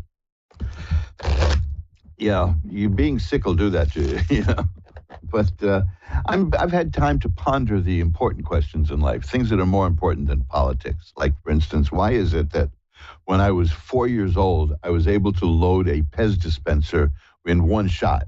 I could just slap it all right in there. Now I have to do it one little piece at a time. I have no idea how that's done anymore. I mean, I used to be able to load that sucker up like I was Mike Hammer loading his .45 automatic. But now, no, I've got to put one little piece. What is the whole point of having a dispenser if you have to put one little piece in at a time in order to take one little piece at a time out? There was a way to fold back the foil on the thing and slap the whole thing in. I don't know what to tell you. These are the imponderables, but that's what we're doing. Listen, I am working on so many interesting things now that I'm starting to come to terms with things that are happening to me. And I don't want to get too heavy about it, but, nothing like news from the doctors to let you know that you're entering the last phase of life. And that was something that was predictable. I mean, it's going to happen to all of us if we're lucky. Some of us have been denied an old age. It's looking like I'm going to be denied a fun old age. But they're working on keeping me around. That's good. But the diet I have to adhere to, it's just dull. But it's all a matter of how much pain do you want in this world and what are you willing to sacrifice. And I just want you to know that I still appreciate all the wonderful messages of support I got for the 6 months. Can you believe 6 months I wasn't doing this? 6 months I was cracking up with pain, and it was a mess. But they've smoothed me out. They've done that. They've done that by removing every last particle of amusement from my existence. So what I'm left with is stumbling around the apartment thinking about when I should start really cleaning up this place, and having maybe a slice of boiled chicken, But hey, I'm going to be reaching out to the audience to get things done, as they say. I'm working on a special offer. I mentioned last week that, you can't find me on Facebook anymore because they're crazy over there. The Facebook people are lunatics. I mean, they wanted all kinds of documentation to let me see your papers kind of stuff, and ordinarily, I mean, why would I want to give them my passport, my birth certificate, my marriage certificate, all that kind of stuff, all that. They want all of that. And it's all going to be hacked at some point, that. They're going to do something with it, and I'd rather that not go through that. So I opted out because I can't log in. They won't let me log in unless I bring the Mormon Tabernacle Choir in to prove that they all know me personally. And then they show their identification, that whole thing. So I've moved over to a less intrusive social media platform, which I want to start getting things going over there. It's called MeWe, which was started. They don't track you. They don't interrupt you. They don't have ads. They don't treat you like, obviously with all of these things, we users are the product that's being sold, but they're a little more tactful about it. And I know a few people there, not many, and I haven't had a chance to really build it up, but I'm working on that now. I'm offering a wonderful premium. I'm offering a free gift. Don't you? Because the other kind of gifts that you have to pay for, they're not fun. I'm offering, you'll be seeing an announcement about that, Lord knows where, since I used to put these announcements on social media, but you can still find me at magic-works.com. I have an announcement page there. I have all kinds of stuff there. If you want to know what's going on with me, and by the way, my website is actually, although it doesn't look like it, it is a blog. In reality, I set it up on a blog format with pages, so anybody can respond to things that are there and talk and communicate and or just use the contact thing and contact me at magic-works.com is the website, magic-works.com. I've been away from you all for so long that I'd love to hear from people, and I'm cooking up a bunch of goodies to put out there now. I'm working on I wouldn't say a new book, because I found a very old magical book that's been out of print for decades, and guess who's putting it back into print? Yes, I am, and that would be through my book arm, my Mojo Brothers books, Mojo Brothers Publishing. Which, even during the time that I was out ill, I was mailing books out to people. So please take a look at that. That at mojoacademy.org, there are books there that'll change your life. And I'll give you a little hint. One of the premiums that I'm offering, if you sign up with MeWe, which is totally free, by the way, it's completely open and free. You can contact me, then you can meet other like-minded people. It's great. My Facebook page at for Reverend Elliott's tarot stuff was wonderful, because the people there are just great. Well, the people there were you, and you know what you're like, so there you have it, right? The other page, which was your normal Facebook page, is where complete strangers come in to tell people what idiots they are and put them down and call them names. You got great satellite communication and instantaneous worldwide communication, and what do? These people spend their time attacking other people. Well, that you don't find at MeWe, and I would like to build a base there of like-minded people, and then we can get together either virtually or actually here in this. This is the city of New York, and we're still not down. We're experiencing problems, but we're not down for the count. But you'll be hearing more about that. In the meantime, to keep up with what I'm doing, since I'm back now and relatively bored to tears from 6 months of inactivity. Well, I wouldn't say inactivity. If you consider like whimpering in a corner an activity, that's where you found me. But it's a great mental strain to be told that you ain't going to make it. So that puts a crimp in your plans. So here we are, and I'm still here, and I'll be here for quite a while, as far as they tell me. And in the meantime, not to be too morbid about it, let's all get together and enjoy stuff. You'll find some fascinating things at mojoacademy.org. You'll find some funny stuff. You'll find some interesting stuff at magic-works.com. It's 100 and something pages there. So give it a test. If you haven't scrolled around my website, I know a lot of people do, because sometimes I see an awful lot of pages viewed and like a handful of people, which means that people are sticking around and looking at things, which I like. I appreciate it, because if I don't want to waste my time alone. And if you have any suggestions for me that are printable, send them off my way. But in the meantime, it's good to be back. I'm shuffling up the cards, as you know, and we're going to get back into the swing of readings. Thank you, by the way, to all the people who contacted me after the show last week, which was my first in 6 months, for all your kind words. I thought I sounded a little bit nasal, I've had some nasal congestion problems, but that's nothing special. That happens to me this time of year all the time. So you ready? You want to do some readings? Shall we get going? Remember, you can find me, you can email me at asktarot@earthlink.net anytime, asktarot@earthlink.net. I'd be more than happy to get in touch with you and chat, either through the email or other ways, by phone. I spend a lot of time talking to people on Skype. I'm a chatterbox, and get to magic-works.com to see all the other stuff I do. If you're new to me, your life is about to change for the better. Whatever you want, we're going to make it better. That's how life works if you really get into that right groove. Whatever you want, that's there for you, and you'll get it.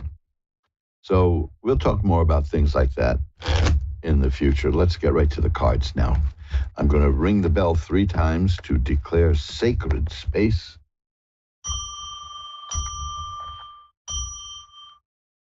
And we'll open up with Lara in Somersworth, New Hampshire. Hi, Lara. You're on with Reverend Elliot. Hi, Elliot. Nice to meet you. Good to hear from you. How are you doing tonight? I'm doing all right. Good. Well, maybe we can make that a little better. What would you like to look at? Well, usually when I do have a reader, the best question I like to ask is, what is it I need to know? Oh, okay.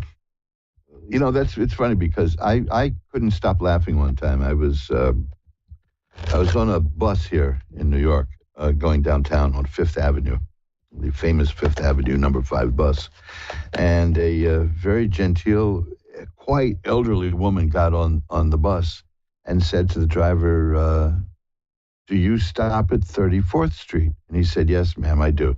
Said, "I need to go to 34th Street. Do you stop at 34th Street?" "Yes, I do."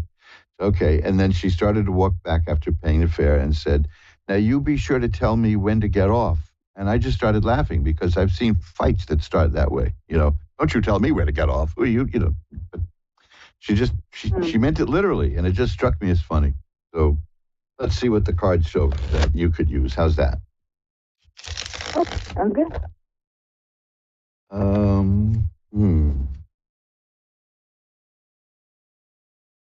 Well, there's something new happening in terms of career and work for you.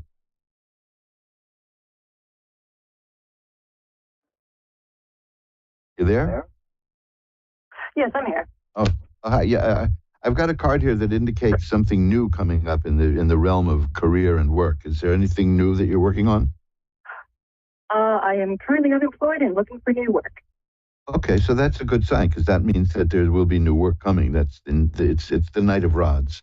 Rods are career, and Knights are the beginning of things. It's starting. It's the starting point. They can be a little unpredictable, like the knight on the chessboard can move this way and that way, but it's a start. The next card is the World, which is a card that means assured success. And then there's the 8 of Rods. It's going to be about work. And that means something is on the way now. And then there's the 2 of Rods, which tells me that you might be entering into a partnership. But again, that indicates waiting for something new to happen. Ace of coins. There's going to be a nice income stream coming your way. That's what I'm seeing, is that you're going to be successful getting a good position, getting the work you want.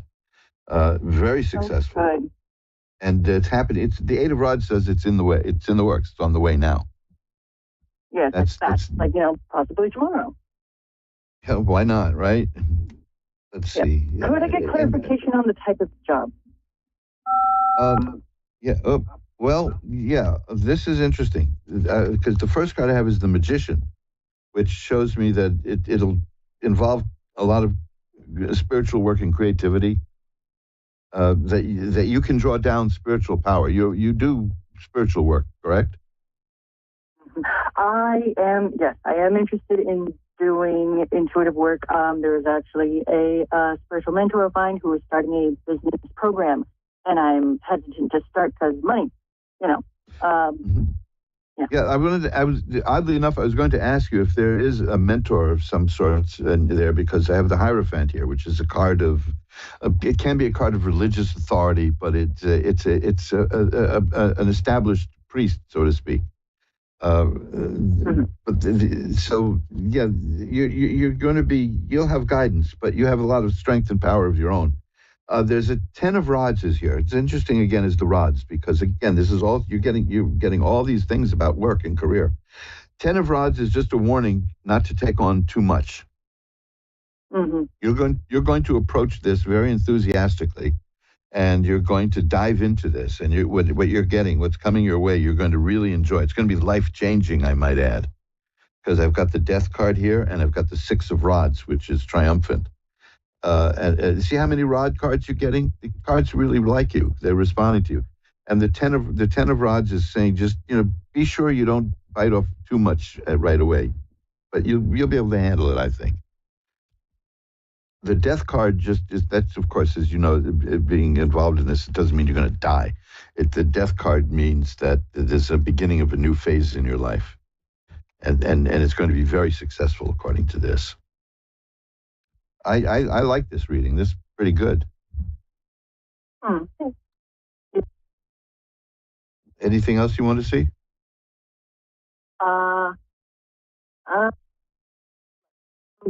Is there should I start dating again?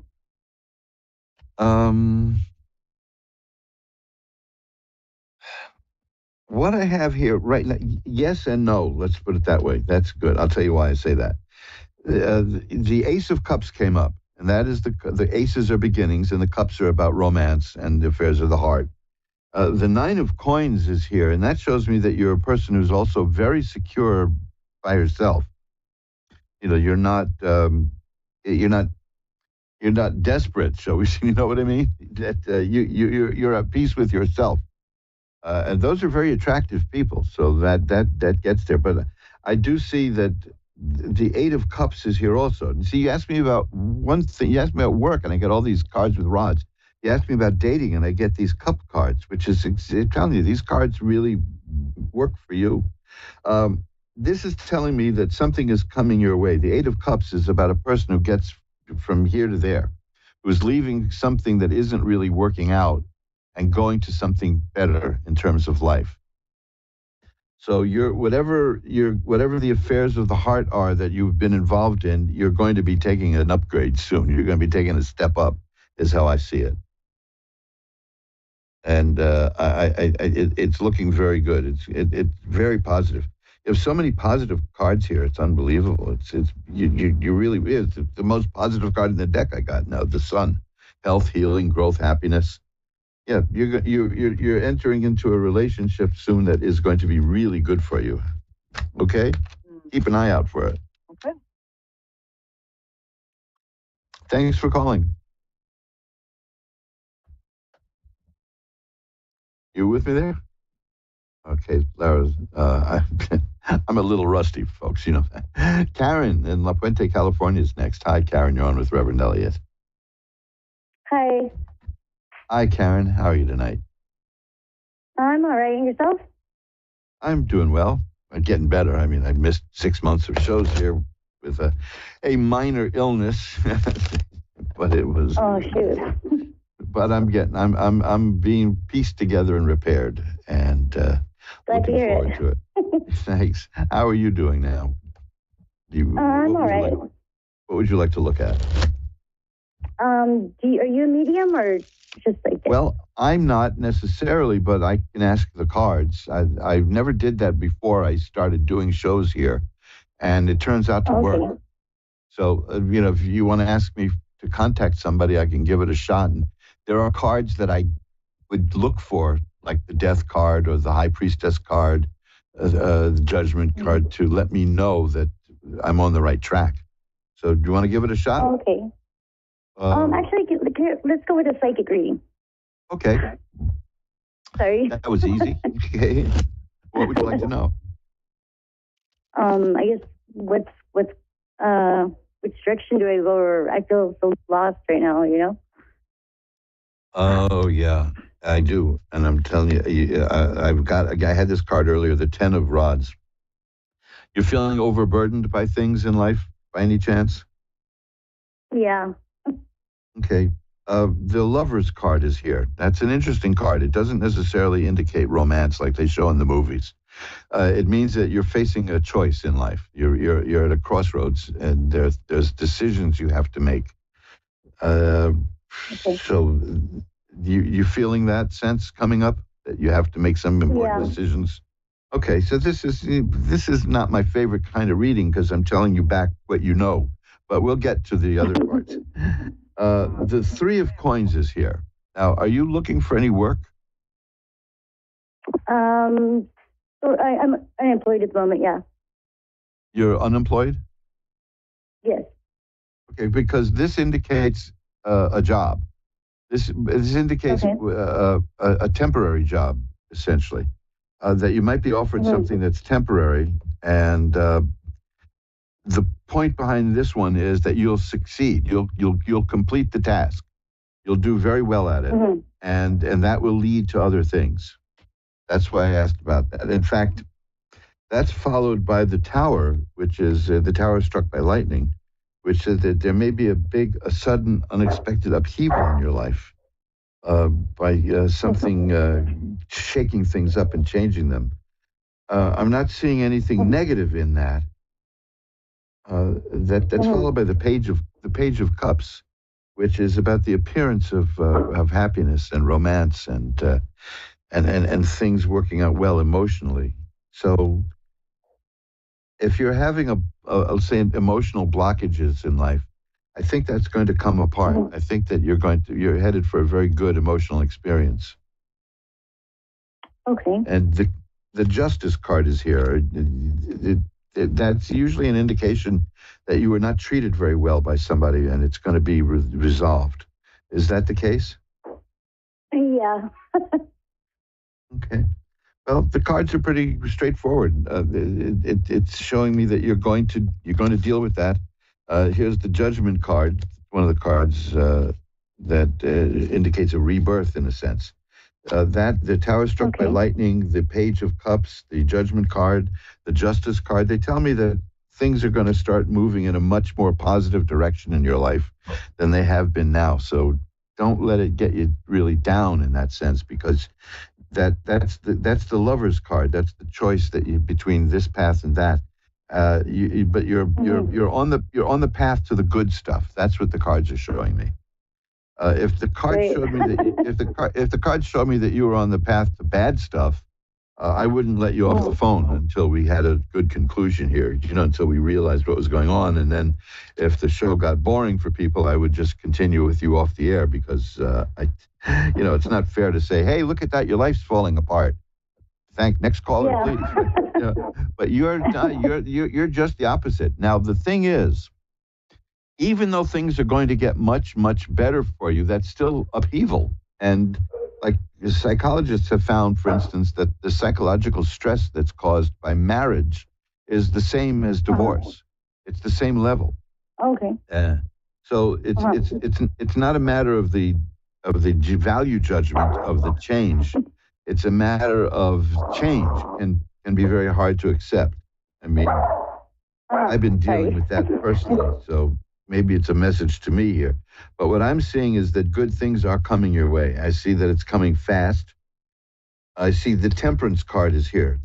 Your life has not been in balance, really. There's been stuff that's out of balance in your life, and you feel it, you know it. And this means it's going to be restored. The balance you're looking for, you're going to find. So you're headed. Okay, I'm glad you switched to that reading instead of the mediumistic reading, because this is showing really good stuff on the way to you. The Ace of Rods. One last card I want to pull for you. The Ace of Rods is about new work. A new career. There you go, right?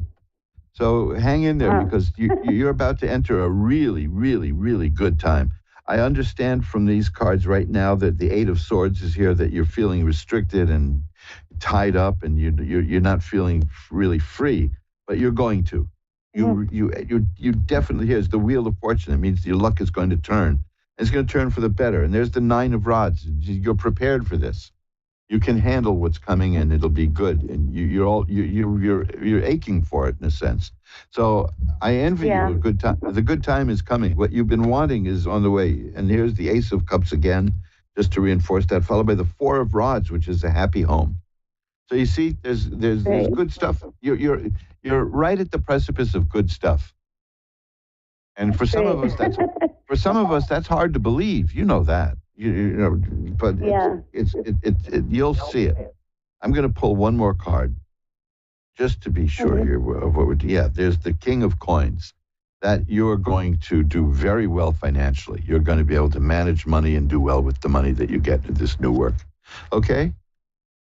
Okay.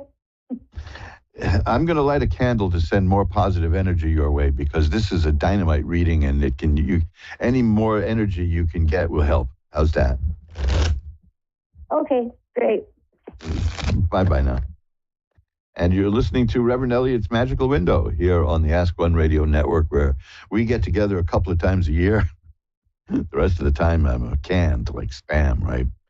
No, I'm back. I am back, and we are going to be doing some fascinating stuff over the next few years together, you and I, as we delve into the mystic and see how the mystical arts can enhance our lives. Don't believe the silliness in the movies that you see. The mystic arts are there for us to use, but don't abuse them. Well, I tell you, that'll come back to bite you. That's no good. The key to everything is balance. There's a great arcanum which I'll post at my blog, and you'll see what I'm talking about. And you can find a link to my blog at magic-works.com. I think it's time to post that, because it's about balance. And we are, especially now, this is my speech. I used to give this speech every time an election rolled around. But have you noticed that we're constantly in a state of election? If the election lasts more than 4 hours, call a doctor. Is that what they say? The state of election is, it's nonstop. For some reason, it turned into amusement and entertainment. And we don't live our lives and then roll around to election time. It's got to be shoved at us constantly, which means that we're being bombarded with fear by many people who make a living out of scaring people. Now, this is a pet peeve of mine, and I've got a book out that I want you all to, if you haven't read it, I urge you to take a look at it. You can find it at Amazon.com. You can find it at mojoacademy.org. It's called Unmasking Fear, and it was written like 100 years ago. It was written in 1919. I have an introduction in there and a foreword. See, I was busy. That I didn't write it back then. that it updates it to modern times. But even though this is before radio, even before television, before mass communications, newspapers would scare the hell out of people too. They used to have 5, 6, 7 editions of a newspaper every day. And if a horrible bit of news came out, they'd put out an extra edition, which is where you get that trope of a little news kid yelling, extra, extra, extra. I went to the library here in New York that has the Museum of Newspapers.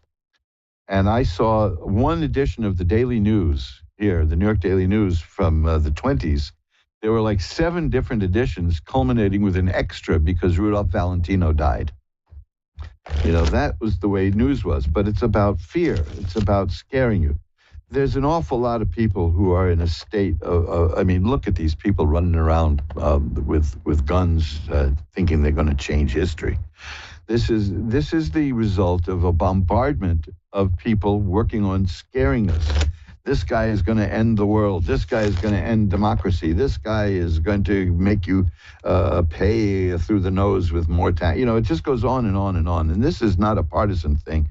They are all doing it, and it's all manipulating us, and it's driving people nuts. You can feel it in the air. So I would like you to just take a look. Go to mojoacademy.org and take a look at Unmasking Fear.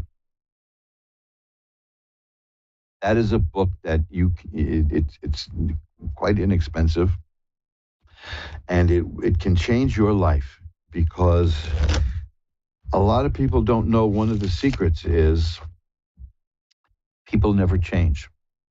People don't change. Our machines change. People don't change. I had that epiphany, that insight, when I was maybe 15 years old. I got a set of the Harvard classics, and I read the book Ecclesiastes. Vanity of vanity, all is vanities, that whole thing, you know. And it occurred to me as a young kid in my teens, somebody 2,000 years ago was depressed and wrote about it. You see, we don't change. And now there are people who know this. There are people who know exactly how my mind works, how your mind works. They study the human mind, and they know the buttons to push, and they know how to derange us. They really do. And they always have a solution to the problem that they've created, and usually it's 1995 with free shipping or something like that. You know, it's funny how there's always a solution for that. I mean, there's an ad running now on some channels about this guy who had a big problem because he can't tuck in his shirt.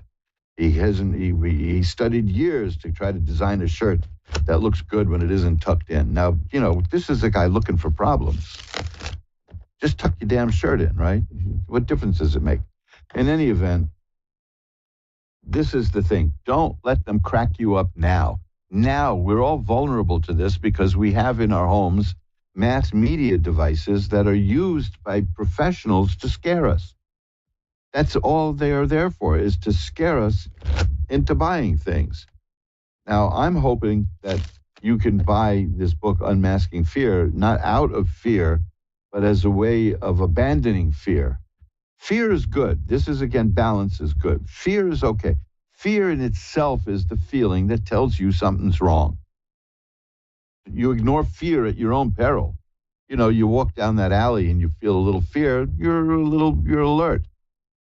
Terror is unrelenting fear. That is not good. There's people now trying to turn fear, the innate human fear, into terror. We all need fear. That's why we go to scary movies.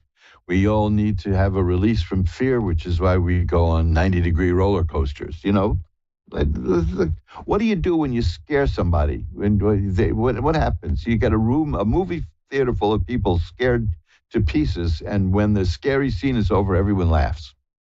It's a release. It's necessary. It's an atavistic feeling, but fear, like all the emotions we have, gave us an evolutionary advantage. The problem is when people exploit fear and try to fan the flames of fear and turn it into terror, they hurt us. They hurt us badly. And then we do foolish things.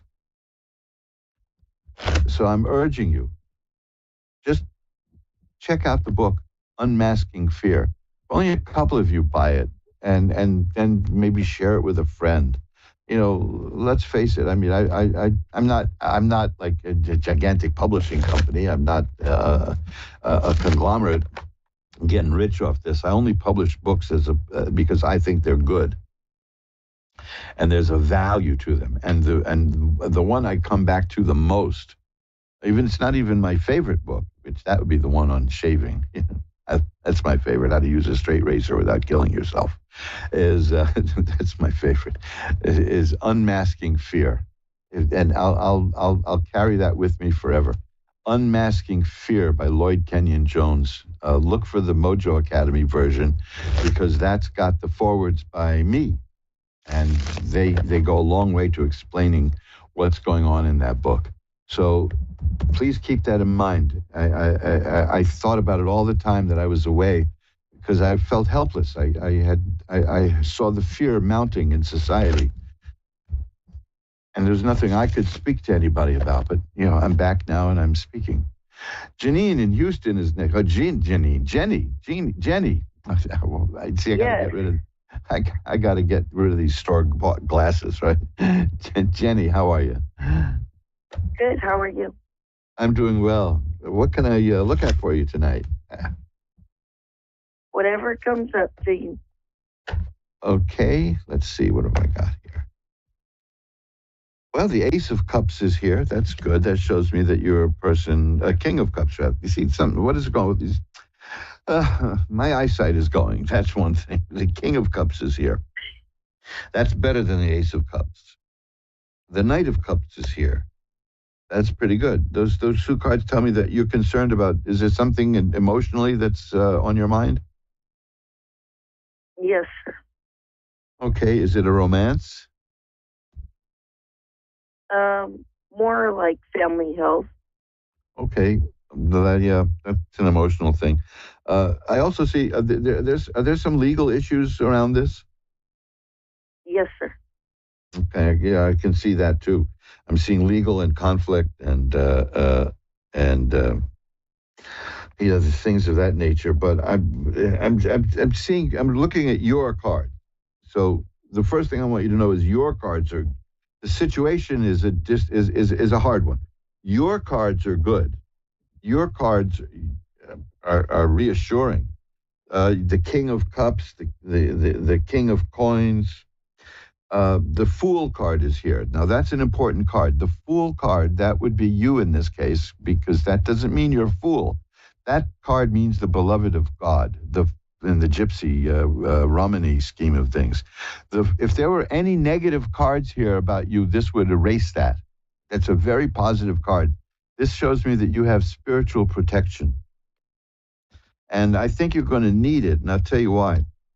There's somebody, you know this, you felt this. There's somebody behind the scenes who's spreading things about you, who's saying bad things, right? Uh-huh. Yeah, there's a person sneaking around who's not particularly looking out for your best interests, who is in fact trying to hurt you. Here's also, that's the Seven of Swords. Here's the Devil card. This is a powerful person, but the thing is, these people are not as powerful as they think, because what I have after that little cluster of cards is the Six of Rods, which tells me that you're going to succeed, not this person. They wear themselves out, these people who go around spreading malicious gossip, who make trouble for people. But it seems to me that you have somebody like that in your life right now. Is that correct? Yes, sir. Well, these cards are telling me, and here's the High Priestess, which again shows me that you have a lot of power. The Fool and the High Priestess show me you're a very powerful person. The Empress is here too. Gosh, that's good. You're really well armed. The Empress is a person who makes things happen and makes things grow and does good things. You're fine. The Justice card here tells me you're going to come out anyway okay in this, but it may be a little rough ride. But you're going to get justice. You're going to succeed. This person is going to give up. Is going to stop this stuff.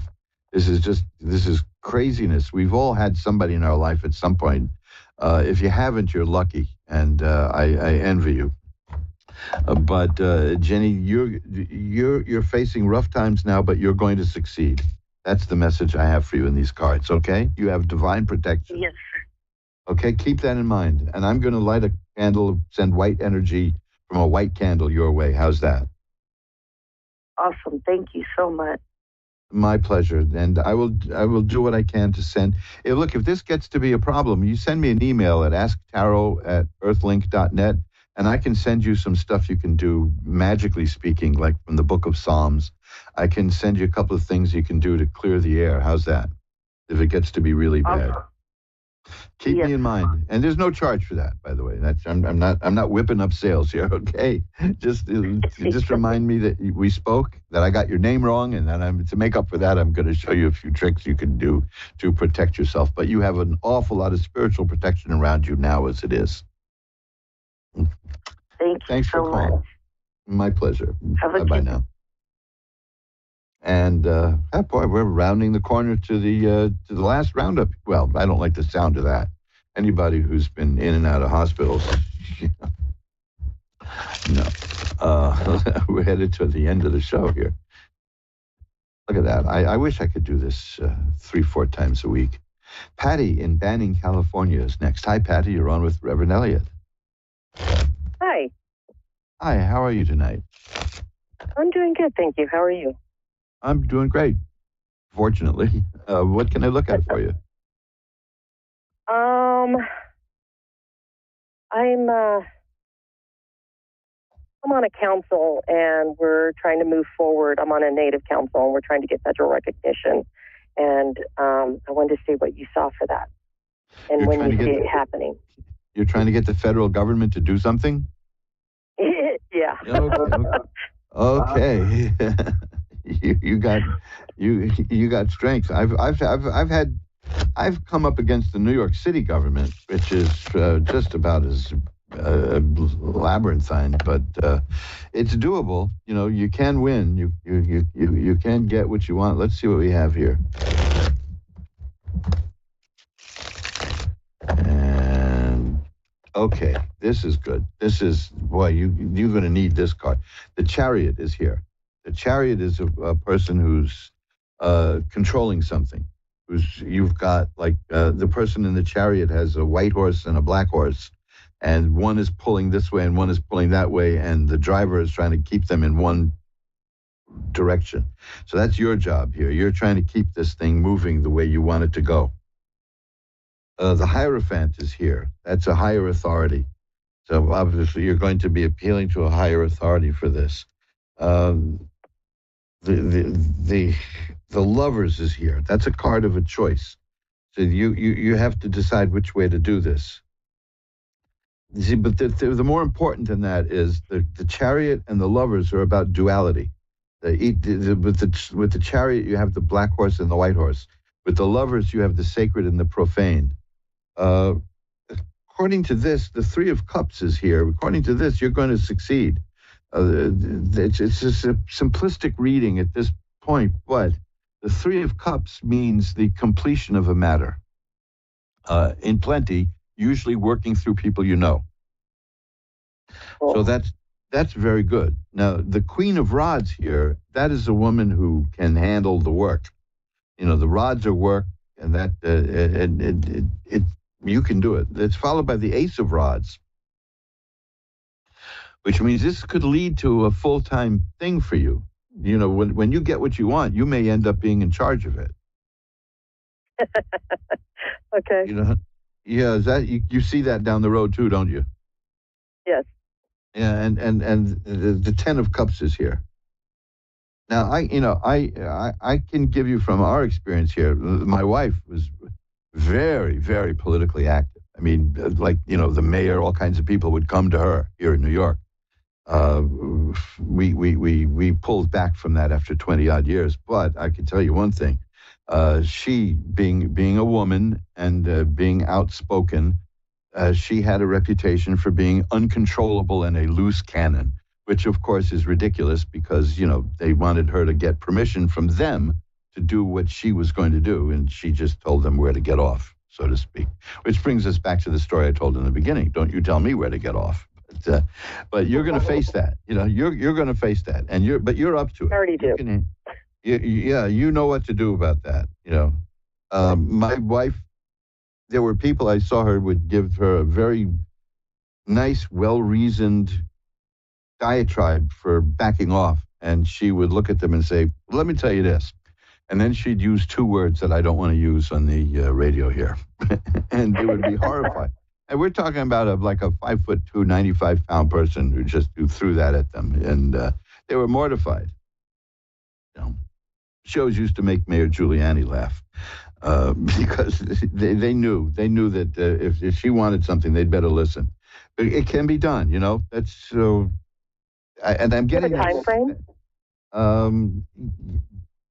No, I'm not seeing a time frame in the sense like the 8 of rods here would mean it's in the works now. But I do have the finish here. What I'm seeing at the end of it is the 10 of cups, which is pure happiness, and the sun, which is healing, health, and growth and joy. So what I'm seeing I'm seeing a good outcome. The strength card is here. Boy, that if any card was predictable to turn up, it was that. That shows the woman who's taming the lion. So you're getting all the right signs here to move forward and get this done. But it's a lift. It's a real lift. Yeah. But you'll it's a do heavy it. lift, but it'll get there. I see you doing it. I see nothing but success here for you. And one last card is the magician. That's the person who knows how to use power, to draw power from above and bring it down here on the practical level. So you're set. You're really well set. I've been telling people I'll light a candle and send positive energy your way. I don't even need to do that for you. That's you got it. You were feel talking it. about protection on the last one. I'm very well protected, and I draw from the ancestors and ask for them for help all the time. Excellent. You know something? I just pulled up the card, the judgment card, which shows the ancestors rising from the grave. Just as you said that, that's the card I got. So yeah, that's pretty good. Well, I got to run, but you'll be fine. I'll probably be reading about you in the papers, right? So. Yeah. Look for us in LA. Keep in touch. Oh, L.A. Yeah. Okay, yeah. I know L.A. That's a weird place too. Oh boy. Yeah, L.A. is actually New York, but over there, it's every time I've been to L.A. I go to L.A. I just see New Yorkers. So anyway, keep it up because you're on the right path here. That's looking really good. And thanks for calling. It's been a great call. Okay. Thank you. Bye now. And let's see if we can get Echo in Pembroke Pines in. Also California. Hi, Echo. Hi. Hi, what can I look out for you today? I've got a few minutes left. I don't know. You pick either love or career. Love or career? Let's see which ones the cards pick. All right, perfect. And the cards pick. Oh, I got a card. Cups. Okay, so that's romance. Okay. Okay. True. Two of those, three of those. Okay, this is definitely 3 cup cards here. This is definitely about romance. Are you in the market for a new relationship? Because I see one coming. Yes. Okay. I always have to be careful of that because I said that in one of my early times reading, and so I said, I've been married for 30 years. What are you talking about? So, but it also could, if you're in a relationship, it can mean that the relationship will reach a new level. But these cards I'm seeing here, the Queen of Cups, the Page of Cups, and the Two of Cups, just really solidly tell me that there's a new relationship coming your way. Here's another one, the Six of Cups. See how many cups? This is astounding. The cups are about affairs of the heart.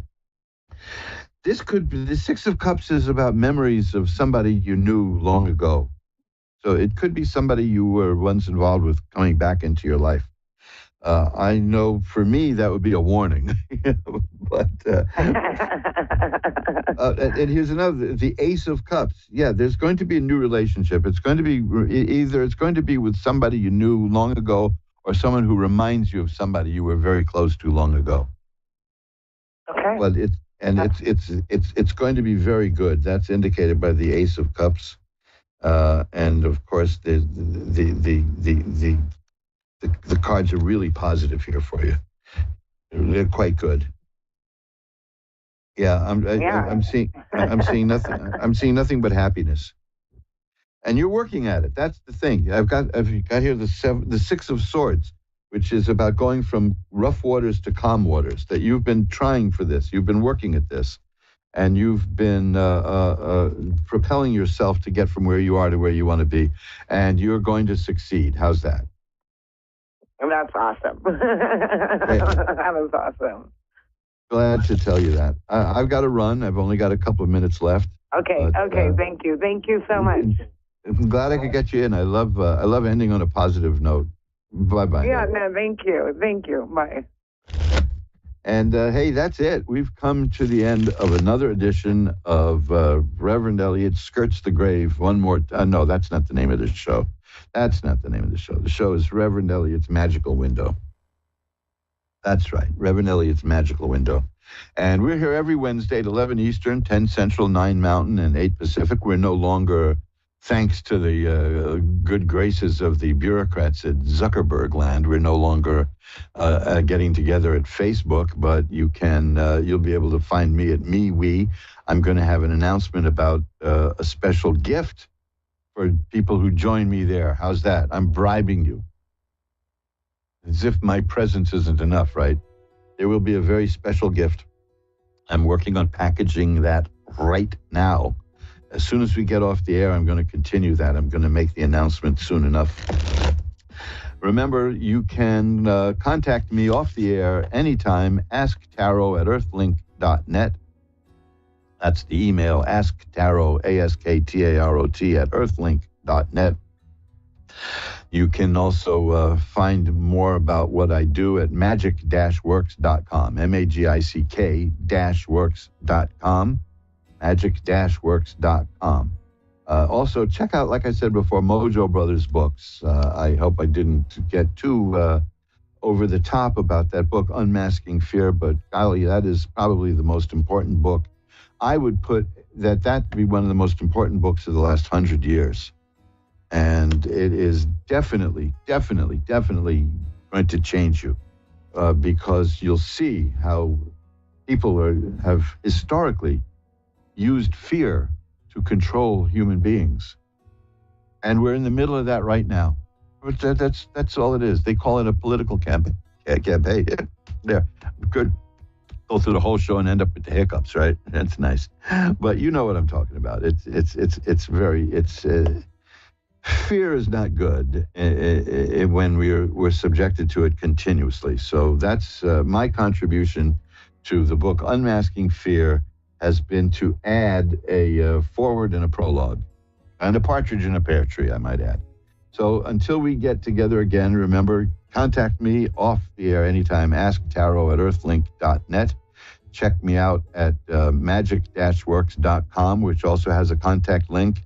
And it also can direct you to my blog, my weblog, where we do discuss certain topical events. But, it's mostly metaphysical and things of that sort. So let's see. I've covered all the bases here, I guess. And it's been great coming back. There's all kinds of medicine they've got me on for various ailments. But I guess that comes with elderliness. But you're the best medicine. You guys I love being with you. And I'm going to see you again next week. So till then, bye-bye now.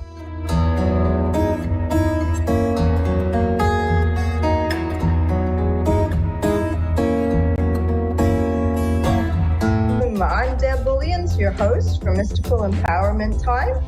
Just give you a little rundown. I'm coming to you from the sunny Gold Coast of Australia. And actually, we have a little bit of sun. We are on the opposite side of the world to you. So while you are probably just coming out of your heat waves for summer, we are still in winter.